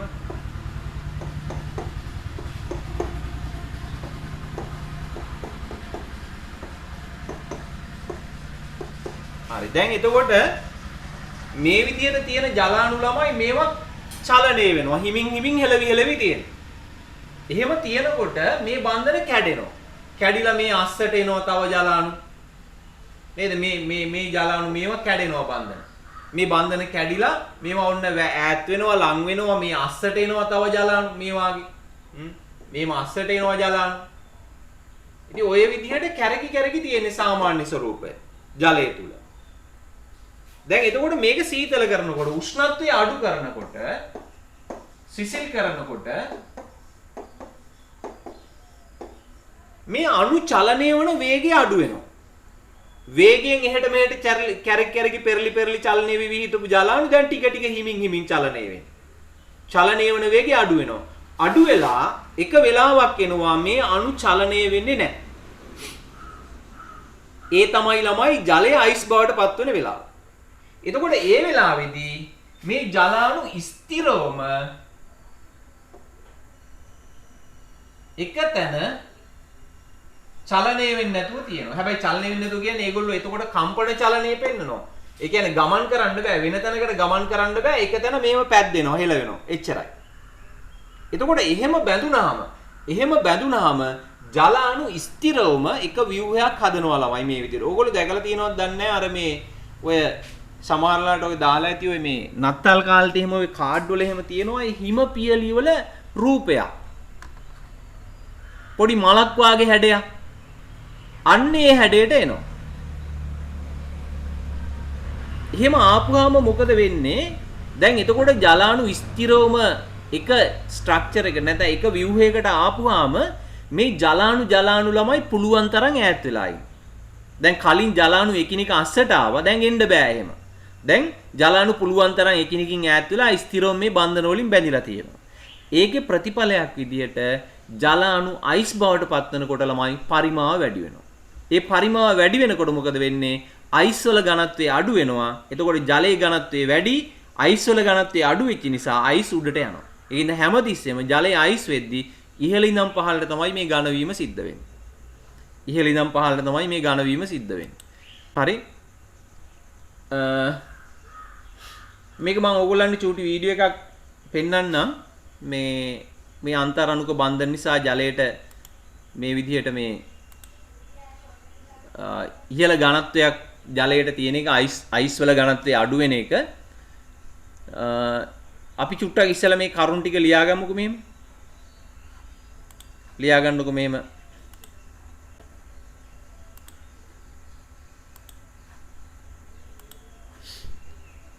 අන්තරාණුක ආකර්ෂණ බල නිසා ජලයට ලැබී ඇති සුවිශේෂී ගුණ. අන්තරාණුක බන්ධන නිසා ජලයට ලැබී ඇති සුවිශේෂී ගුණ.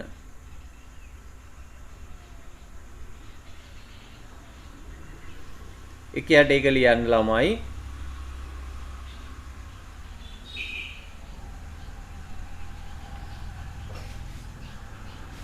අන්තරාණුක ආකර්ෂණ බල නිසා ජලයට ලැබී ඇති සුවිශේෂී ගුණ.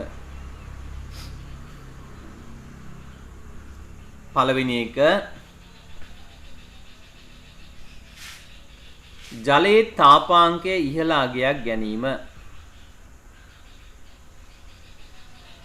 ජලයේ තාපාංකය ඉහළ අගයක් ගැනීම.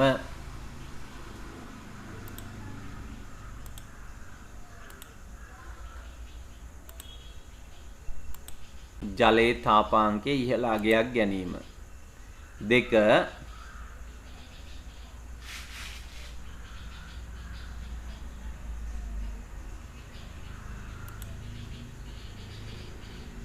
ජලයට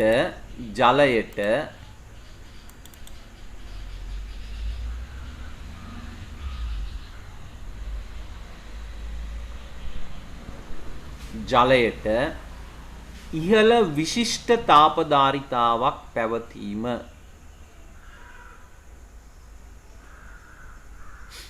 ජලයට ඉහළ විශිෂ්ට තාපධාරිතාවක් පැවතීම.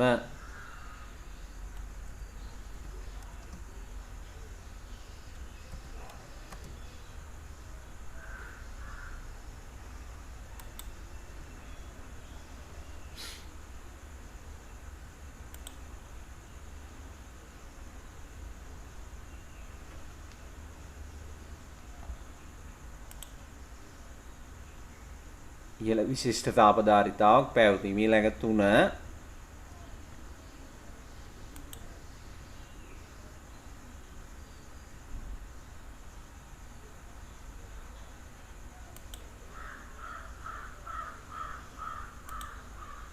අයිස් වලට වඩා වැඩි ඝනත්වයක්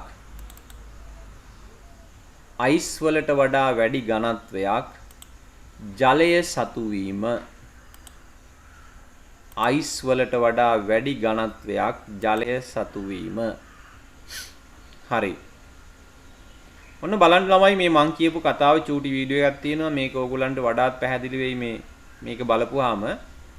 ඇයි අයිස් වලට වඩා ජලයේ ඝනත්වය වැඩි වෙන්නේ? Liquid of life. We drink it, we bathe in it, we farm, cook, and clean with it. It's the most abundant molecule in our bodies. In fact, every life form we know of would die without it. But most importantly, without water, we wouldn't have iced tea. Iced tea. හැමතිස්සෙම ජලයේ මත ice පාවෙනවා. Why do these ice cubes ඝනයක් float? නම් ඝනය යට If these were cubes of solid argon in a cup of liquid තියෙන argon, they argon would sink. ද්‍රවයේ argon And the same goes for ඝන most other තත්ත්වයට පත් කරලා දාපුවම substances. මේවා යට යනවා. But solid water, මේකෙන් වාගේමයි aka තමයි. ice, is somehow Ice less විතරක් ඝන dense than ice liquid උඩ water. How's that possible? You already know that every water molecule is made up of 2 hydrogen atoms bonded to 1 oxygen atom. Let's look at a few of the molecules in a drop of water. And let's say the temperature is 25 දැන් මේ තියෙන degrees ළමයි ඔන්න Celsius. බලන්න අර අපි කියපු විදිහට මේ molecules ජලාණු are ඔන්න bending, ඔය විදිහට stretched. චලනය වෙවි තියෙන එහෙට මෙහෙට. අන්තරණුක බන්ධන තියෙනවා. එතකොට ඒ බන්ධන ගැලවෙනවා. එහාට චලන වෙනවා. මෙහාට චලනවා. මේවා ජලාණු අස්සට යනවා. එතකොට මේකේ පරිමාව අඩුයි. මේ සාමාන්‍ය ජලයේ තියෙන විදිය. හරි? දැන් එතකොට මේ පැත්තෙන් උෂ්ණත්වමානය තියෙනවා. බලන්න උෂ්ණත්වය අඩු කරගෙන යද්දි මොකද වෙන්නේ කියලා. Spinning මේ and සාමාන්‍ය moving විදියට through ජලයේ space. තියෙන හැටි. ලං Now, වෙනවා ඈත් let's වෙනවා. lower the temperature, which will reduce the amount of kinetic ඔන්න energy එතකොට each of these molecules has. So they'll bend, stretch, සීතල spin, කරගෙන and move සීතල කරගෙන less. යද්දි දැන් And අණු that means චලනය that වන on වේගය අඩු average, they'll වෙනවා. take up less space. අඩු වෙලා Now you'd think that as the liquid water starts to බැඳෙන්න freeze, the ගන්නවා. molecules would just pack අර together more and more අන්තරණුක closely. බන්ධන වලින් බැඳිලා that's not පුළුවන් what තරම් happens. එකිනෙකින් ඈත් වෙලා Water has a special kind of interaction between molecules that most other substances don't have, and it's called a hydrogen bond. Now remember that in a covalent bond, 2 electrons are shared, usually unequally, between atoms. In a hydrogen bond, a hydrogen atom is shared, also unequally, between atoms. 1 hydrogen bond looks like this. 2 look like this. Here's 3, and 4, and 5, 6, 7, 8, 9, 10, 11, 12. I could go on. In a single drop of water, hydrogen සීතල bonds කරගෙන form යද්දි වෙන්නේ extended මොකද්ද? ඔය networks ජලාණුවේ between hundreds, thousands, millions, billions, trillions of දැන් molecules. මේකේ ළමයි And මේ these අර bonds චාලක are ශක්තියයි constantly අන්තරණුක breaking and බන්ධන වල reforming. තියෙන ශක්තියයි අනුව Now තමයි back මේක to our වෙන්නේ. water as it cools ඒක එච්චර down. Above 4 degrees Celsius, the kinetic energy of the water මේ molecules වෙන keeps their interactions with each වැඩේ other විතරක් short. තේරුම් ගන්නයි. Hydrogen bonds form and break like high school relationships. That is to say, quickly. But below 4 degrees, the kinetic energy of the water molecules starts to fall below the energy of the hydrogen bonds. So hydrogen bonds form much more frequently දැන් than ඔන්න they ඔය break, විදිහට and ස්ථිරවම beautiful බැඳෙන්න ගන්නවා structures start ජලාණු. to emerge බැඳිලා from the chaos. ජලය තුල This is what solid දැන් water, ice බවට පත් ice, වෙද්දි මොකද looks වෙන්නේ? මේ like පුළුවන් on the තරම් molecular. ජලාණු එකිනෙකින් ඈත් වෙනවා. අර අස්සට රින් ගන්නෙ නැහැ. නේද? බන්ධන දුර්වල වෙලා කැඩිලා ඇතුළට යන්නේ නැහැ. චලනය වෙන්නේ නැහැ. දැන් ස්ථිරවම බැඳිලා තියෙන්නේ. සෙල්සියස් අංශක බිඳුවට පල්ලෙහාට එද්දි. බිඳුව බවට පත් වෙද්දී අයිස් බවට පත් වෙද්දී. ඒක නිසා අයිස් තුල ජල අණු ගත්තොත් ඒගොල්ලෝ පුළුවන් තරම් එකිනෙකින් ඈත් වෙලා ඉන්න. ඒක නිසා මොකද වෙන්නේ? ජලය අයිස් බවට පත් වෙද්දී ළමයි පරිමාව වැඩි වෙනවා. ඈත් වෙනවා. පරිමාව වැඩි වීම නිසා ජලයේ මේ අයිස් වල ඝනත්වය අඩු වෙනවා. ඒක නිසා අයිස් හැමතිස්සෙම ඝන තත්ත්වයටපත් වුනහම ජලයේ අයිස් බවට පත් වෙද්දී අයිස් කැටේ උඩට එනවා. හරි? එතකොට ඕකයි හේතුව. එතකොට මේකට හේතුව මේ ජල අණු අතර තියෙන මේ අන්තර් අණුක බන්ධන. නැත්නම් අපි ඒවට කියන්නේ හයිඩ්‍රජන් බන්ධන කියලා. ඒතර හයිඩ්‍රජන් බන්ධන කියන නම කියන්න එපා. ඕගොල්ලන්ට කියන්න තියෙන්නේ අන්තර් අණුක බන්ධන. උසස් පෙළ පන්තියේදී රසායන විද්‍යාවදී අපි ඉගෙන ගන්නවා මේක හයිඩ්‍රජන් බන්ධනය කියලා අපි මේකට කියන්නේ. right. එහෙමයි උනේ.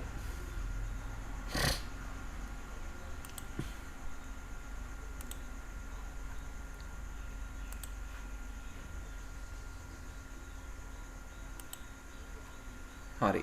ඊට පස්සේ අපි බලමු අයනික සහ සහසංයෝජ සංයෝගවල ගුණ. ලියන මාතෘකාව අයනික සහ සහසංයෝජ සංයෝගවල ගුණ.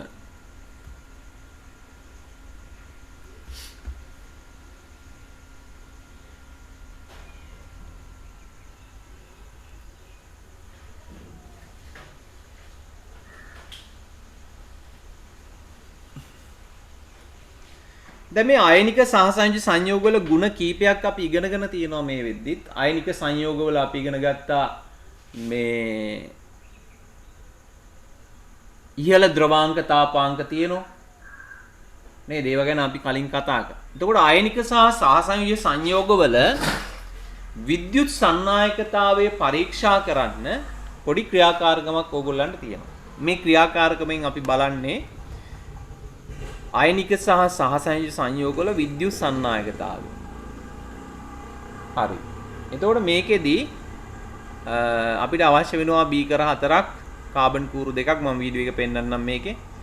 බල්බ 2ක්, වියලි කෝෂ 6ක් ඕනලු, සන්නායක කම්බි, සාමාන්‍ය ලුණු ද්‍රාවණයක්, සීනි ද්‍රාවණයක්, කොපර් සල්ෆේට් ද්‍රාවණයක්, ආසුතු ජලය. ඒතර ආයනික සහ සහසංයෝජ සංයෝග කීපයක් අපි අරගෙන තියෙන්නේ මේ. දැන් මෙතනින් ළමයි ලුණු ද්‍රාවණය කියන්නේ ආයනික සංයෝගයක ජලීය ද්‍රාවණයක්. සීනි ද්‍රාවණයේ සහසංයෝජයි. ඊට පස්සේ කොපර් සල්ෆේට් ආයනිකයි. ආසුත් ජලය කියන්නේ සහසංයෝජයි. හරි, ඒ ටික අරගන්නවා. අරගෙන මොකද කරන්නේ? සමාන බීකර 4ක් ගෙන ABCD ලෙස නම් කරන්න. A බීකරයට ලුණු ද්‍රාවණය, B බීකරයට කොපර් සල්ෆේට් ද්‍රාවණය, C බීකරයට සීනි ද්‍රාවණය, D බීකරයට ආසුත් ජලය එක් කරන්න. හරි. එක් කරලා ඊට පස්සේ මොකද කරන්නේ? අපි හදා ගන්නවා ළමයි කාබන් කූරු 2 බැටරියට සම්බන්ධ කරනවා. ඊට පස්සේ බල්බ් එකක් සම්බන්ධ කරනවා. බල්බ් එකේ අනිත් පැත්ත අනික් කාබන් කූරුට සම්බන්ධ කරනවා. දැන් අපි බලන්නේ මෙහෙමයි.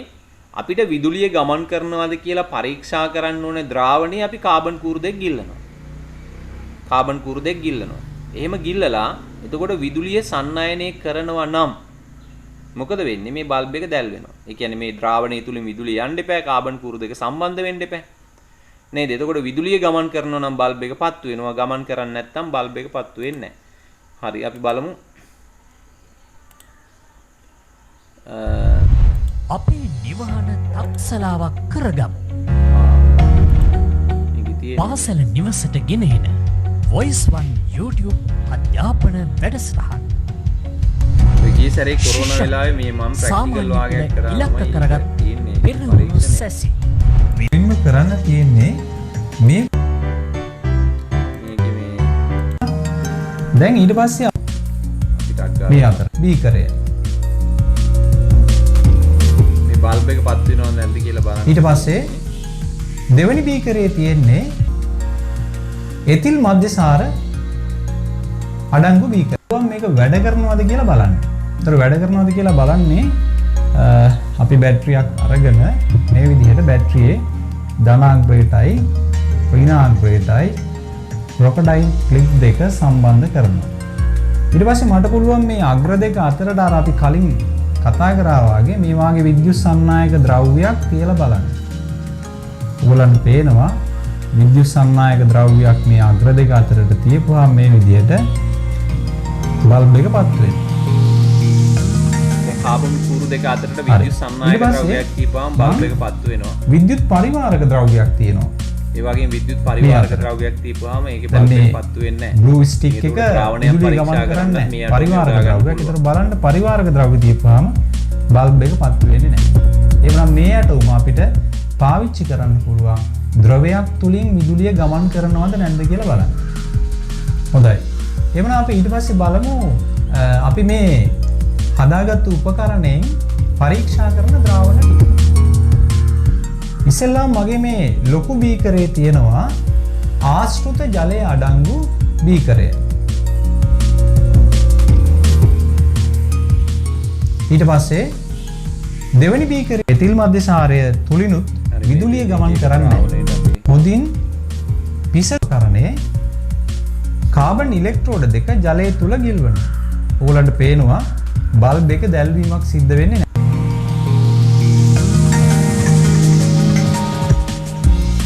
හොඳයි අපි එහෙමනම් ඉස්සර වෙලාම ආසු ජලයේ මේ කාබන් ඉලෙක්ට්‍රෝඩ දෙක හොඳින් පිස දැමිය යුතුයි.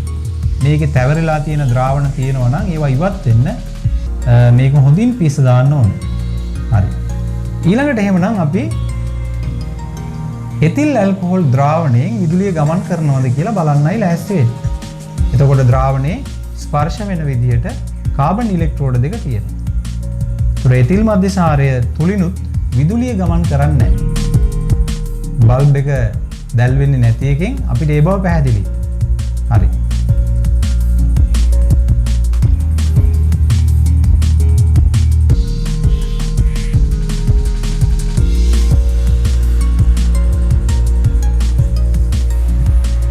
ඊළඟට භූමි තෙල් තුලින් විදුලිය ගමන් කරනවාද කියලා පරීක්ෂා කරලා බලමු.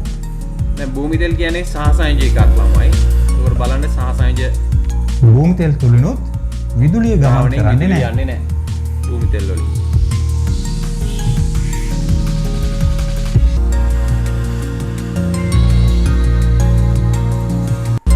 ඒ ඔය විදියට තමයි මේක ඉලෙක්ට්‍රෝන දෙක ලුණු ද්‍රාවණය තුල ගිල්වන්නයි ලෑස්ති වෙන්නේ.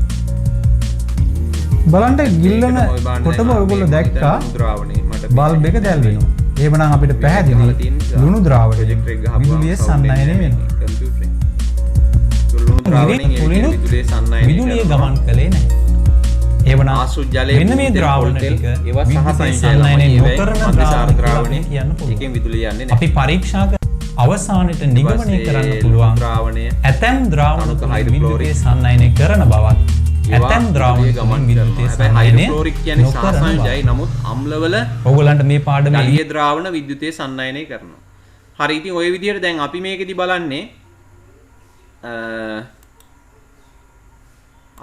බලන්නේ ද්‍රාවණ හතරයි. මොකද්ද? ලුණු ද්‍රාවණය, කොපර් සල්ෆේට් ද්‍රාවණය, ආශ්‍රිත ජලයේ සීනි ද්‍රාවණය. එතකොට මේකෙදි ලුණු ද්‍රාවණයේ සහ කොපර් සල්ෆේට් ද්‍රාවණයේ බල්බ් එක දැල් වෙනවා. ලුණු සහ කොපර් සල්ෆේට් වල බල්බ් එක දැල් වෙනවා. නමුත් සීනි ද්‍රාවණයේ ආශ්‍රිත ජලයේ බල්බ් එක පත්තු වෙන්නේ නැහැ. නේද? එහෙමනම් අපි මේකෙන් නිගමනය කරනවා අයනික සංයෝග වල ජලීය ද්‍රාවණ සහ විලීන ද්‍රව විද්‍යුතය සන්නයනය කරනවා. හරි. එතකොට සහසංයෝජ සංයෝග විද්‍යුතය සන්නයනය කරන්නේ නැහැ. හරි. එතකොට මෙන්න මේ ලක්ෂණ ටික අපි මේ ක්‍රියාකාරකම් නම් ලියන්න ඕනේ නැහැ ළමයි. හරි. නමුත් ලක්ෂණ ටික අපි ලියාගමු. පළවෙනි එකේ තියෙන බලන්න ආයනික සංයෝග වල ලක්ෂණ මෙහෙම තියෙනවා. ප්‍රතිවිරුද්ධ ආරෝපණ දරන අයන වලින් සමන්විතයි. ධන සහ ඍණ අයන තියෙනවා. ප්‍රතිවිරුද්ධ ආරෝපිත අයන තියෙනවා. කාමර උෂ්ණත්වයේදී බොහෝමයක් සංයෝග ඝන ස්පටික රූපී දැලිස් ආකාරයට තියෙනවා. ඝන ස්පටික රූපී දැලිස්. දැන් සෝඩියම් ක්ලෝරයිඩ් කියන්නේ ඝනයක්. ඒ වගේම ස්පටික රූපී දැලිසක්. නේද? කොපර් සල්ෆේට් කියන්නේ ඝනයක් දැලිසක් තියෙනවා. හරි. ඊට පස්සේ ඉහළ ද්‍රවාංක තාපාංක තියෙනවා. ඉහළ ද්‍රවාංක තාපාංක රත් කරලා ද්‍රව තත්වයට පත් කරන්න, වායු තත්වයට පත් කරන්න, ගොඩක් ඉහළ උෂ්ණත්වයට රත් කරන්න ඕනේ. ඝන අවස්ථාවේදී විද්‍යුතය සන්නයනය වෙනවා. රයිට්. දැනගන්න ඕන තවත් කාරණයක් ළමයි. දැන් සෝඩියම් ක්ලෝරයිඩ් ලුණු කැටයකින් විදුලිය යන්නේ නැහැ. ලුණු කැටයකින් විදුලිය යන්නේ නැහැ. නමුත් ජලීය ද්‍රාවණවලදී, ඒ කියන්නේ ජලයේ දිය කරපුවාම ලුණු වලින් විදුලිය යනවා. සා විලීන ද්‍රව කියන්නේ රත් කරලා ද්‍රව තත්වයට පත් කරන ඒවා. ඒ වැනුත් විදුලිය යනවා. බොහෝ ආයනික සංයෝග ජලයේ දිය වේ. හරි. අපි ඉක්මනින් ලියාගමු ආයනික සංයෝග වල ලක්ෂණ ටික. ආයනික සංයෝග වල ලක්ෂණ.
ආයනික සංයෝග වල ගුණ ටික ඉක්මන් ලියා ගන්න ළමයි. ප්‍රතිවිරුද්ධ ආරෝපණ දරන ආයන වලින් සමන්විතය මේක ලියන්න. මම කියවන්න ඕනේ නැහැ ටික කොහොමද ලියන්නේ.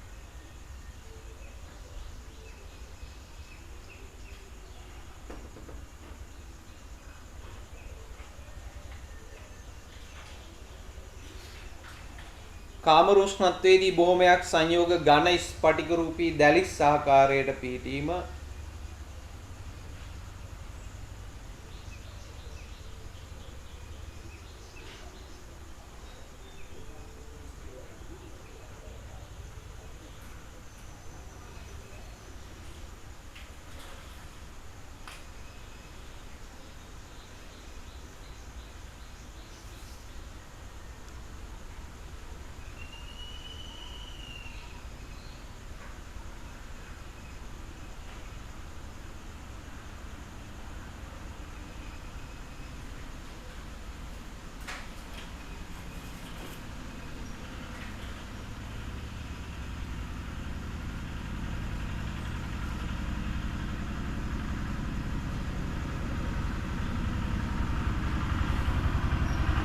හරි සර්.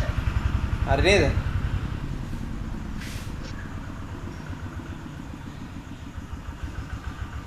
right ඊට පස්සේ සහ සංයෝජ සංයෝග වල ගුණ ටිකත් අපි ලියා ගමු.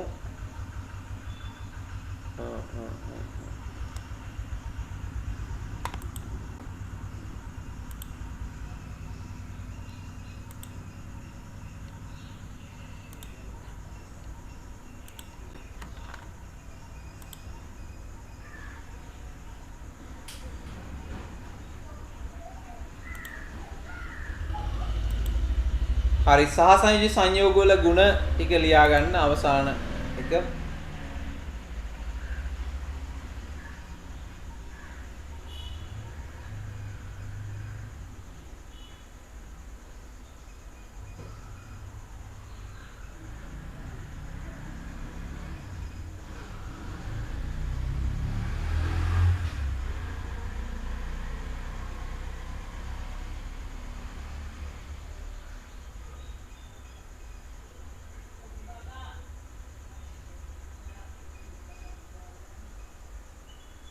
බොහෝ විට පරමාණු කීපයකින් සමන්විත අණු ලෙස පවතී.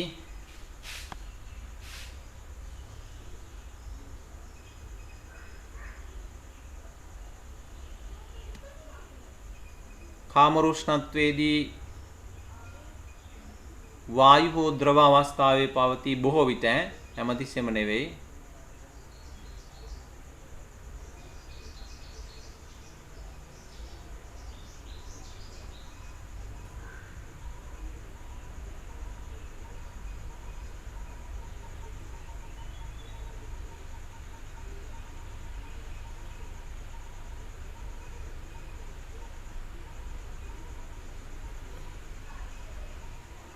ඊට පස්සේ සාමාන්‍යයෙන් සහසංයෝජ සංයෝගවල තාපාංක ද්‍රවාංක 15ක් ගන්නවා. හැමතිස්සෙම නෙවෙයි ළමයි සාමාන්‍යයෙන්. දැන් මෙහෙම කිව්වට අපි දන්නවා මොනවද දියමන්ති වල මිනිරන් වල ද්‍රවාංක තාපාංක ගොඩක් ඉහළයි.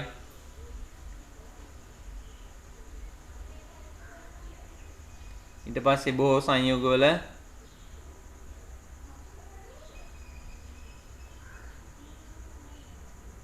සහසංයෝජ සංයෝගවල ජලීය ද්‍රාවණ විද්‍යුතය සන්නයනය නොකරයි.